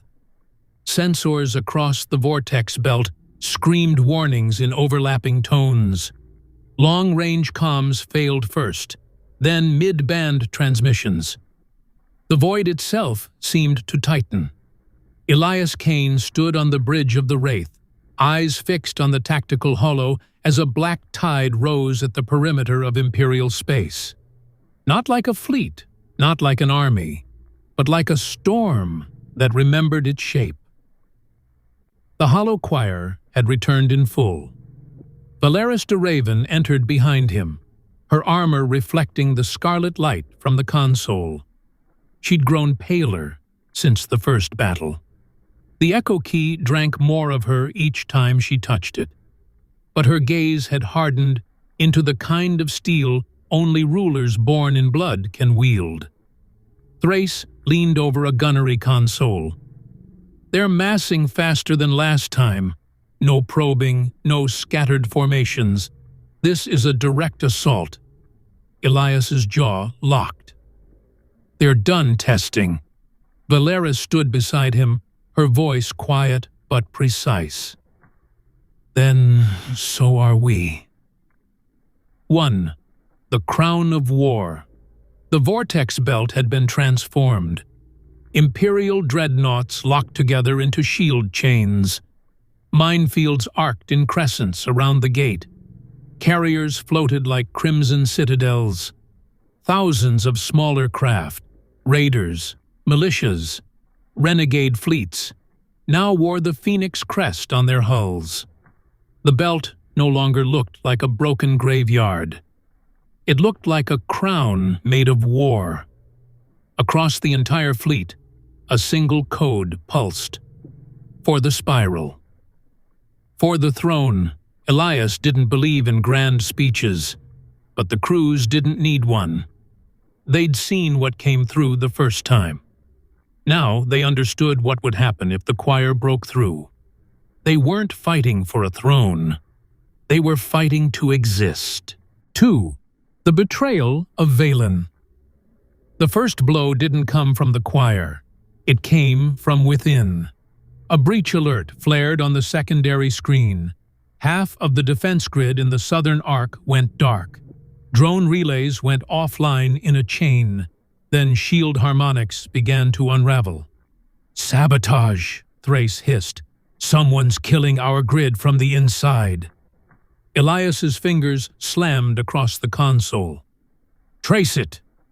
The image on the screen resolved into a crest, a blue flame curling around a broken star. Valen. The Marquis's private fleet, which had been stationed to guard the southern flank, had turned their guns inward. 3 Imperial dreadnoughts crumbled under the unexpected barrage. A gap opened in the outer line wide enough to swallow entire wings. Thrace roared, "That traitorous snake!" Elias's eyes narrowed to slits. He wants to cut a deal. Valeris didn't speak. She simply stepped forward. Her voice, when it came, was low and cold. "Valen will learn what happens to those who betray the throne." "Do I intercept?" Thrace asked. Elias shook his head slowly. "No, I'll handle Valen." The Wraith peeled away from the main formation like a shadow sliding from a blade. 3. The Marquis of Ash Valen's flagship, the Azure Crown, hovered at the edge of the southern defense arc. Its hull gleamed like polished glass, a predator pretending to be a mirror. Elias opened the comm channel. "Marquis." Valen's face flickered onto the screen, elegant as ever, calm. "Strategos Kane. I was wondering when you'd come. You just opened the front door for the enemy." "I opened a door," Valen corrected. "One that keeps me alive. You're fighting a god. I choose to stand next to it rather than under its boot." Elias's voice was steady, but there was a coiled storm behind it. The choir doesn't make allies, Valen. It devours them. Valen tilted his head, smiling like a man who'd long since made peace with his damnation. Then at least I'll die with a full table. Valoris's voice slid through the calm, cold, imperial, dangerous. Then you'll die now. Her power rippled through the channel like an electric charge. The choir hadn't even arrived, and Valen's betrayal had already been answered. Elias cut comms. Thrace. Yes? Strategos? Lock onto the azure crown. The Wraith's forward cannons roared. 4. The fall of Valen. The azure crown was fast. Valen had always been clever. But clever men died when they forgot that loyalty and fear could be the same thing in the hands of an empress. Wraith's crimson lances punched through his shield harmonics. Thrace's strike craft swarmed like a furious swarm of hornets. Valen's fleet tried to scatter, but there was nowhere to run. On the final transmission, Valen stood on his bridge with his hand over his chest, not in defiance, but in bitter pride. History belongs to monsters, he said quietly. Elias's voice answered like a knife. Then let it remember yours, as the first to fall. The azure crown cracked in half like a glass heart. Valen's fleet burned. The southern arc relit with imperial beacons. Chimtushev. The second choir descends. The victory over Valen lasted only seconds. The choir arrived. The edge of the system warped. Space itself folded inward as thousands of choir ships slipped through the gate like liquid shadow. The stars flickered. The void sang. This time, there were no anchor nodes, no probing, no hesitation. This was the true choir, the voice beneath the voice. Their ships didn't just fly. They grew, splitting and merging in impossible formations, forming cathedral-like structures mid-battle. Their song wasn't one note anymore. It was a chorus. Fleet strength estimate? Elias barked. Thrace's knuckles were white on the gunnery rail. Too big! Valoris stood at the center of the bridge, eyes closed. The key pulsed faintly on her chest, tethered directly to her armor. It's not just them, she said softly. It's what they're bringing. What are they bringing? Elias asked. She opened her eyes, the gate itself. 6. War-crowned in flame. The Crimson Armada met the choir in the void between stars. Dreadnoughts fired in staggered volleys, forming walls of plasma and particle fire. Choir ships broke through like water through stone. Imperial carriers vomited squadrons of crimson-winged interceptors, while choir spores detonated like black blossoms in the dark. Explosions tore the vortex apart. Elias commanded from the Wraith's forward bridge, voice calm but cutting through the storm like steel. Rotate lines 3 and 5. Bring the hammerhead carriers forward. Keep their wings busy. Thrace snarled into comms. Outer Pearl is holding, but we've got breaches at Gate South. Then plug them. Valeris gripped the arm of her chair. Elias. He turned. Their bond pulsed like a vein of fire. It's time, she said. He knew what she meant. The choir wasn't just coming to fight. It was pulling the gate open from the other side. Someone had to go through. 7. Crossing the gate. In the middle of the battlefield, at the heart of the vortex, the gate pulsed open like a black star splitting its own skin. Elias saw it through the viewport, a vast spherical wound in space. Choir ships poured through its edges like liquid shadow. But in its center, something else was forming. A shape, A being. Valeris stepped away from the command dais. Her armor began to glow faintly, the echo key pulsing in synchrony with the gate. "It's calling me." "No," Elias said flatly. "You know I have to." He stepped in front of her. "Then I'm going with you." Her breath caught, not in shock, but in something more fragile than she'd let anyone else see. "If we fail—" "We won't," he cut in. "We're not giving this thing our galaxy." Thrace looked between them, then back at the chaos outside. "Someone needs to keep the fleet alive." Elias nodded. "That's you." She scowled, which for Thrace was a kind of salute. 8. Into the mouth of the choir. The Wraith broke formation, diving straight toward the gate. Choir ships lunged for them, but Valeris raised her hand and the echo key flared like a burning star. The swarm parted, not out of fear, but recognition. Elias piloted through the storm like a blade through silk. His fingers were steady. His heartbeat matched hers. Their bond wasn't just fire anymore. It was focus. As they crossed the gate's event horizon, the stars vanished. All that remained was the choir's world, a sky of black bone, a horizon of endless throats, a cathedral the size of a moon. Valeris exhaled slowly. "Welcome," she whispered, "to the other side." Elias adjusted his grip on the controls. "Let's burn their god down." Part 9. The Heart of the Choir. The Wraith fell through a black sky that wasn't sky at all. No stars, no vacuum, no familiar laws. Just a vast cathedral built from bone and darkness. The walls of it pulsing like a colossal lung. Every structure, tower, spire, and arch, was alive, thrumming with a rhythm that matched the choir's song. The ship's lights flickered as though something was breathing through the circuits. Elias Kane kept one hand tight on the flight yoke, the other hovering near the weapons control. But he already knew. This wasn't a place you shot your way out of.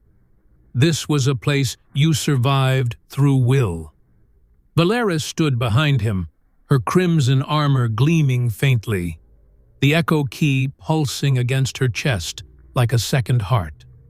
Every beat made the space around her shift slightly, as if the choir's domain bent toward her. "We're not just in their world," she whispered. "We're inside their mind." Elias glanced over his shoulder. "Then let's give it a headache." 1. A cathedral of flesh. The choir's world was not built. It was grown. Towering spires twisted like rib cages, reaching toward a black sky. Vast walls of calcified tissue flexed with slow breaths. Every shadow had a pulse. Every pulse sang in time with the gate. A corridor of floating bone bridges opened ahead of them, forming a path toward the center. A structure that wasn't a palace or a fortress, but a throne carved from the fused spines of 1,000 dead things. A being sat upon it. At first, Elias thought it was a statue. Then it looked at him. The choir god didn't have a single body. It was a choir made flesh, a swirling vortex of many faces and voices, all bound into a single pulsing mass. When it spoke, it wasn't with sound, but with every sound. "Child of my blood," it said through Valeris, "you have returned to the song." The bridge trembled beneath the wraith. Valeris's eyes widened. Her breath hitched. "It knows me." 2. The truth of the blood. The god's voice poured into their skulls like molten iron and honey. Images came with the words, not memories, but echoes. They saw a time before the spiral, before the throne, when the choir and the Deravens were one people, a single race of star-born predators who sang the galaxies into submission. But power divides as much as it binds. One half wanted order, the other hunger. The Deravens had built the gate to lock themselves away, to keep the hunger from consuming everything. "You are the key and the lock," the god whispered. "You are what was severed. Return to us, Empress. Become the voice again. Sing the spiral into silence." Valerie stumbled. Elias caught her arm.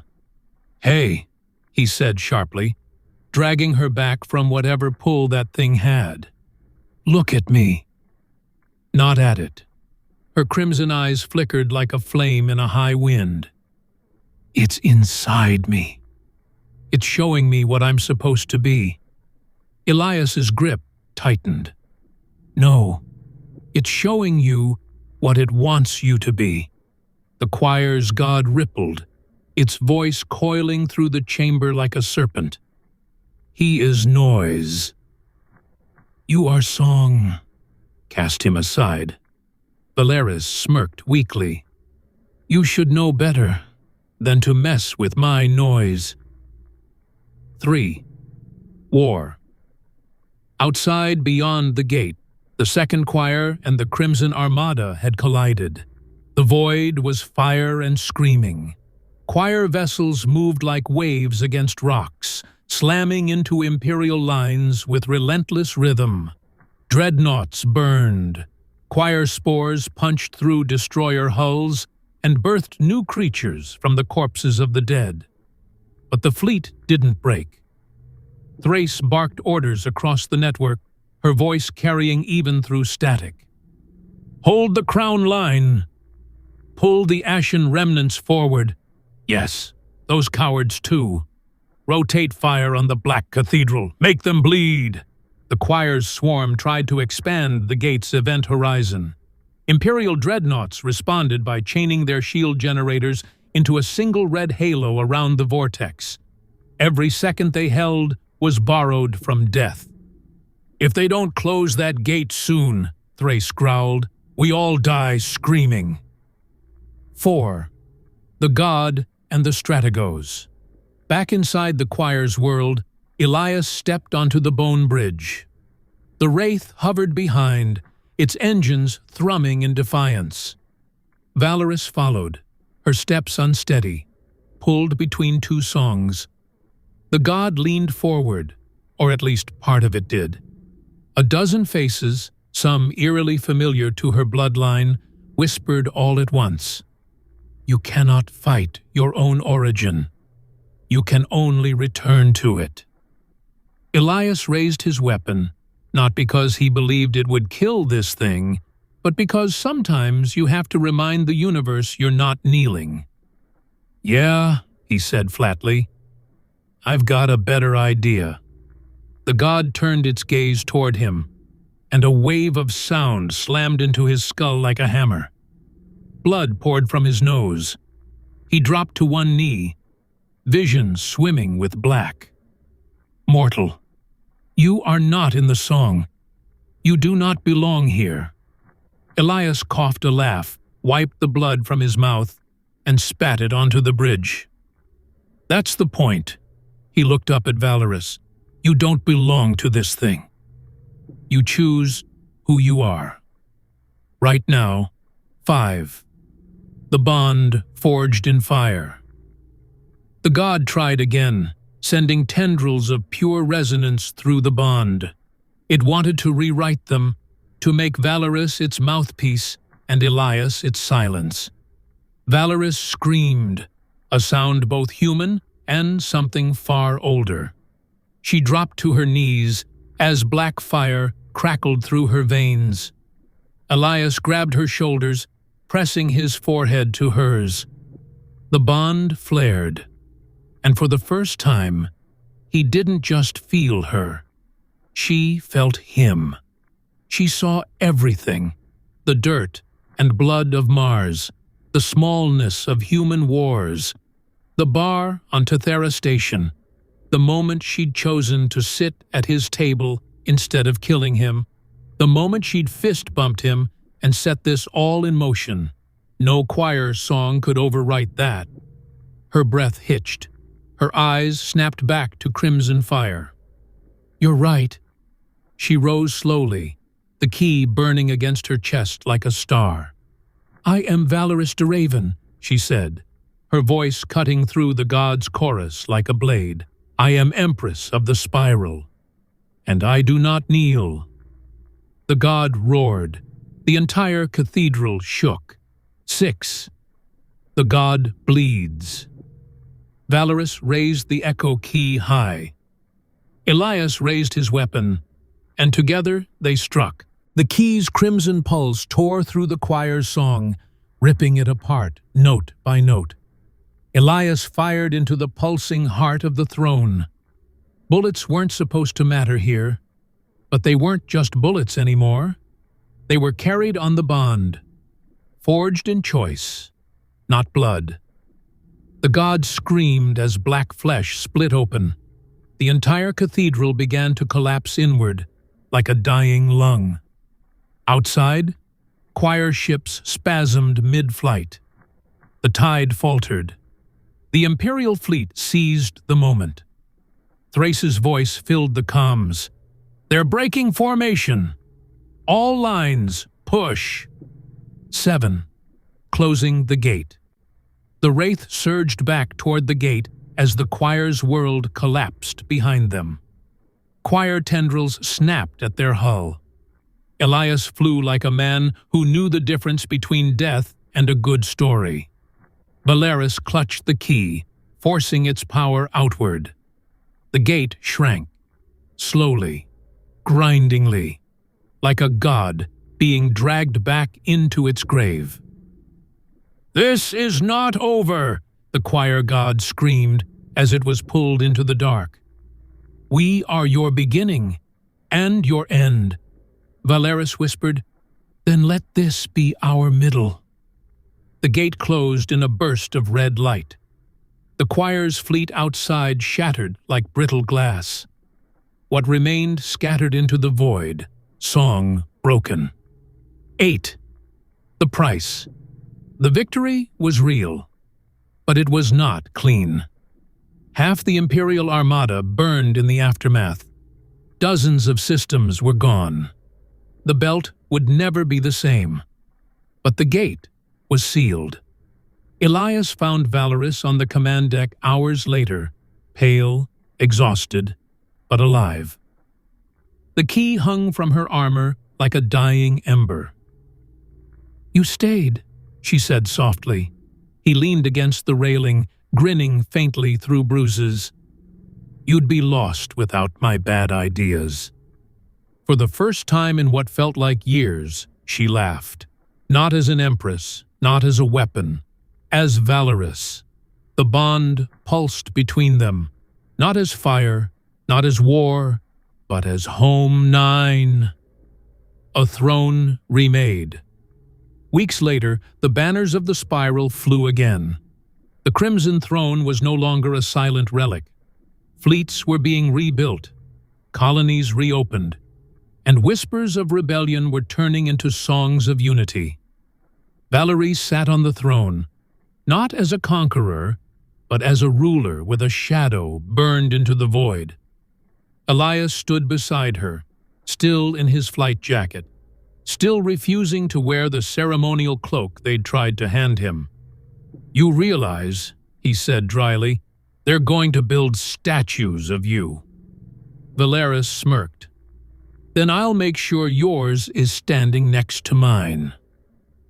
Outside the throne chamber, the Spiral prepared, not for peace, but for whatever would come after. Because the choir wasn't gone. It was only sleeping. But now, so was its god. And an empress and her strategos were waiting when it woke. Part 10. Epilogue. The Blood Accord. The Spiral did not heal overnight. No empire ever does. The war against the choir had left scars that stretched across stars. Entire systems were gone, burned out like old candles. Graveyards drifted in orbit around nameless suns. But from those ashes, something older than fear began to stir again. Hope. In the shadow of the vortex belt, where once the choir had broken through, new shipyards rose from the wreckage. Dreadnoughts were rebuilt with scars still visible, not as shame, but as warning. Merchant ships bore the phoenix crest willingly. Worlds that had ignored the throne for centuries now whispered the name of their empress, as though it were a promise. And in the heart of Ebon Spire, the crimson throne burned with new fire. 1. A new empire. Valorous Duraven sat on the throne of shadows, not as a ruler of fear, but as a ruler forged by war. The Blood Accord had been signed only a week prior, an agreement binding nobles, outworlders, human fleets, and hybrid colonies into one unified spiral defense. No more feudal splinters, no more noble isolation. Every fleet, every world, owed allegiance not to a house, but to the spiral itself. It had cost blood. It had cost betrayal. But the accord held. On the day of the signing, even the Outer Pearl warlords knelt, some out of loyalty, some out of terror, all out of necessity.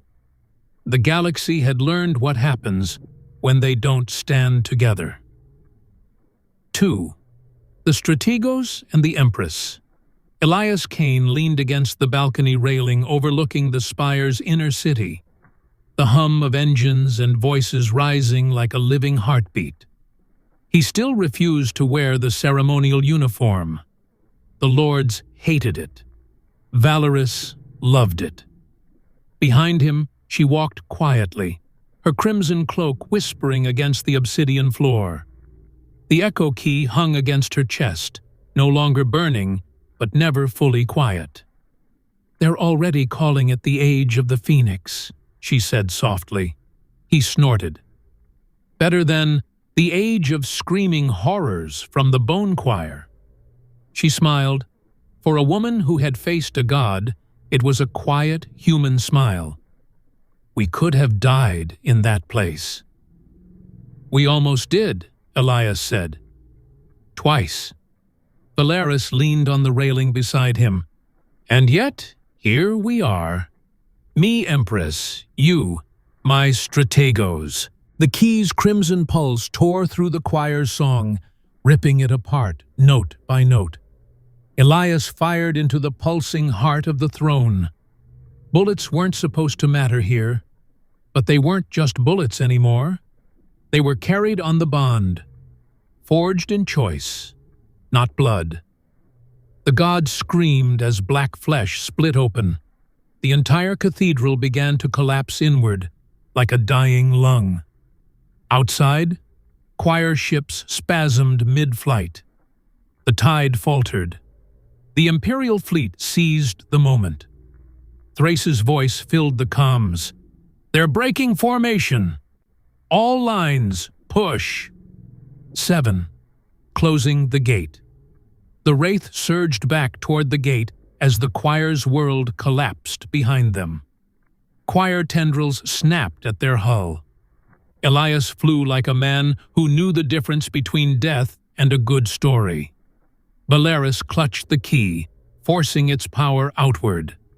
The gate shrank, slowly, grindingly, like a god being dragged back into its grave. "This is not over," the choir god screamed as it was pulled into the dark. "We are your beginning and your end," Valeris whispered. "Then let this be our middle." The gate closed in a burst of red light. The choir's fleet outside shattered like brittle glass. What remained scattered into the void, song broken. 8. The price. The victory was real, but it was not clean. Half the Imperial Armada burned in the aftermath. Dozens of systems were gone. The belt would never be the same. But the gate was sealed. Elias found Valoris on the command deck hours later, pale, exhausted, but alive. The key hung from her armor like a dying ember. "You stayed," she said softly. He leaned against the railing, grinning faintly through bruises. "You'd be lost without my bad ideas." For the first time in what felt like years, she laughed. Not as an empress, not as a weapon, as Valoris. The bond pulsed between them, not as fire, not as war, but as Home 9. A throne remade. Weeks later, the banners of the spiral flew again. The Crimson Throne was no longer a silent relic. Fleets were being rebuilt, colonies reopened, and whispers of rebellion were turning into songs of unity. Valerie sat on the throne, not as a conqueror, but as a ruler with a shadow burned into the void. Elias stood beside her, still in his flight jacket, still refusing to wear the ceremonial cloak they'd tried to hand him. "You realize," he said dryly, "they're going to build statues of you." Valeris smirked. "Then I'll make sure yours is standing next to mine." Outside the throne chamber, the spiral prepared, not for peace, but for whatever would come after. Because the choir wasn't gone. It was only sleeping. But now, so was its god. And an empress and her strategos were waiting when it woke. Part 10. Epilogue. The Blood Accord. The spiral did not heal overnight. No empire ever does. The war against the choir had left scars that stretched across stars. Entire systems were gone, burned out like old candles. Graveyards drifted in orbit around nameless suns. But from those ashes, something older than fear began to stir again. Hope. In the shadow of the vortex belt, where once the choir had broken through, new shipyards rose from the wreckage. Dreadnoughts were rebuilt with scars still visible, not as shame, but as warning. Merchant ships bore the phoenix crest willingly. Worlds that had ignored the throne for centuries now whispered the name of their empress, as though it were a promise.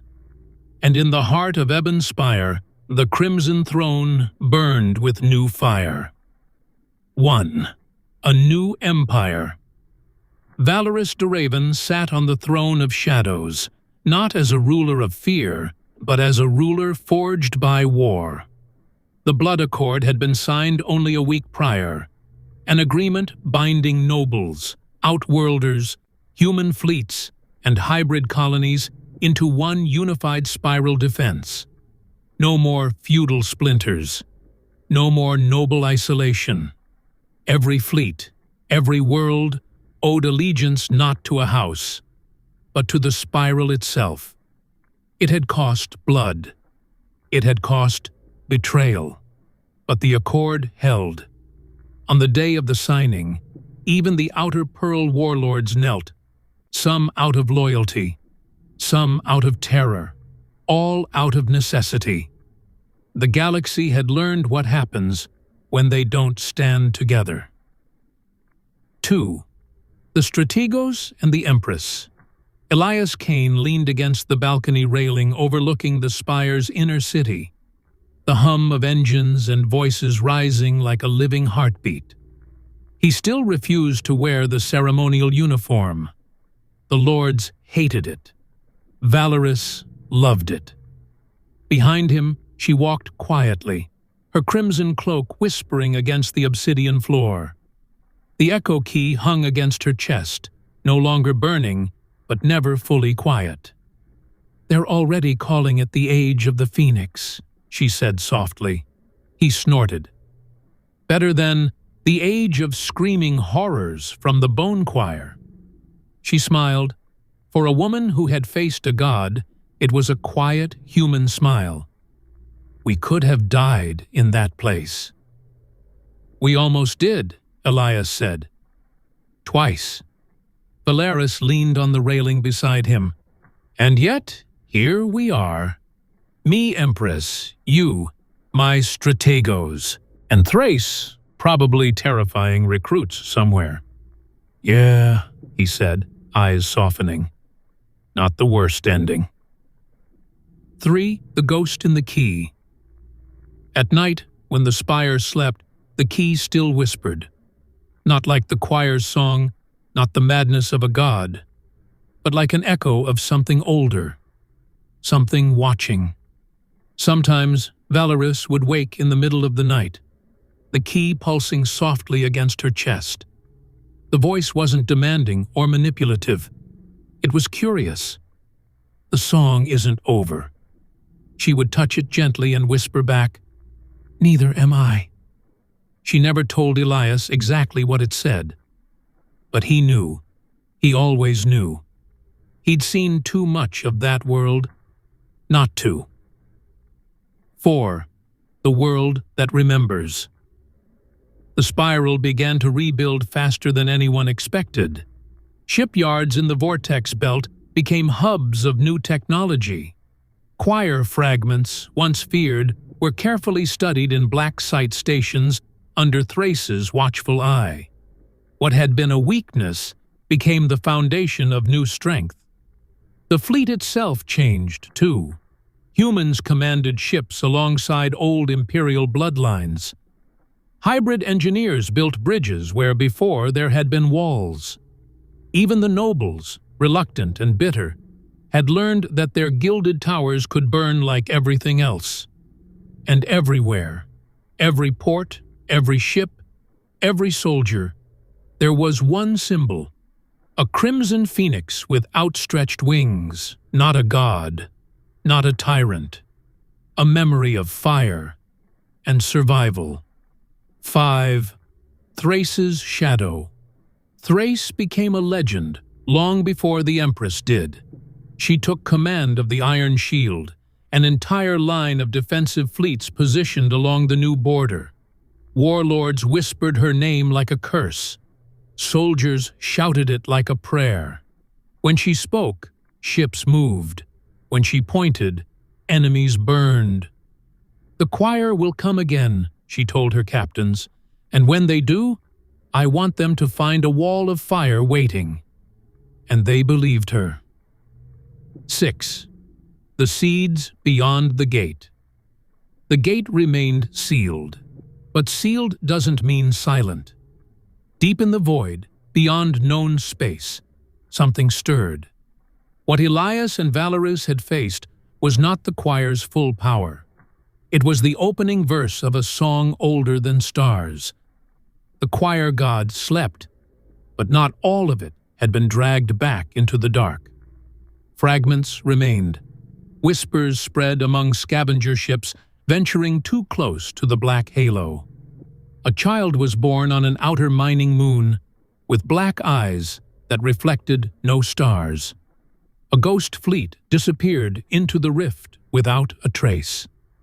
And at the very edge of imperial space, something was singing again. 7. The Empress and the Man.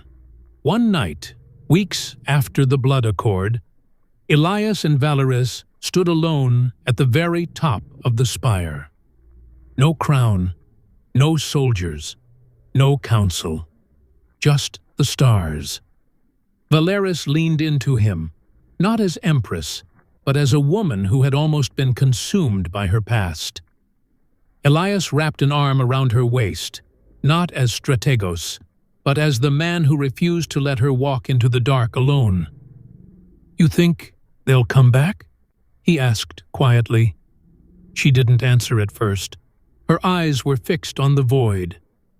"Yes, but next time we'll be ready. And this time they won't face a throne alone." The bond between them pulsed, steady. warm, unbroken. Elias smirked. Then let him try. 8. A crown without chains. The Spiral would remember this age not as the Second Empire, but as the first to be forged without chains, an empress who chose not to kneel to her blood's darkness. A strategos who was never meant to wear a crown.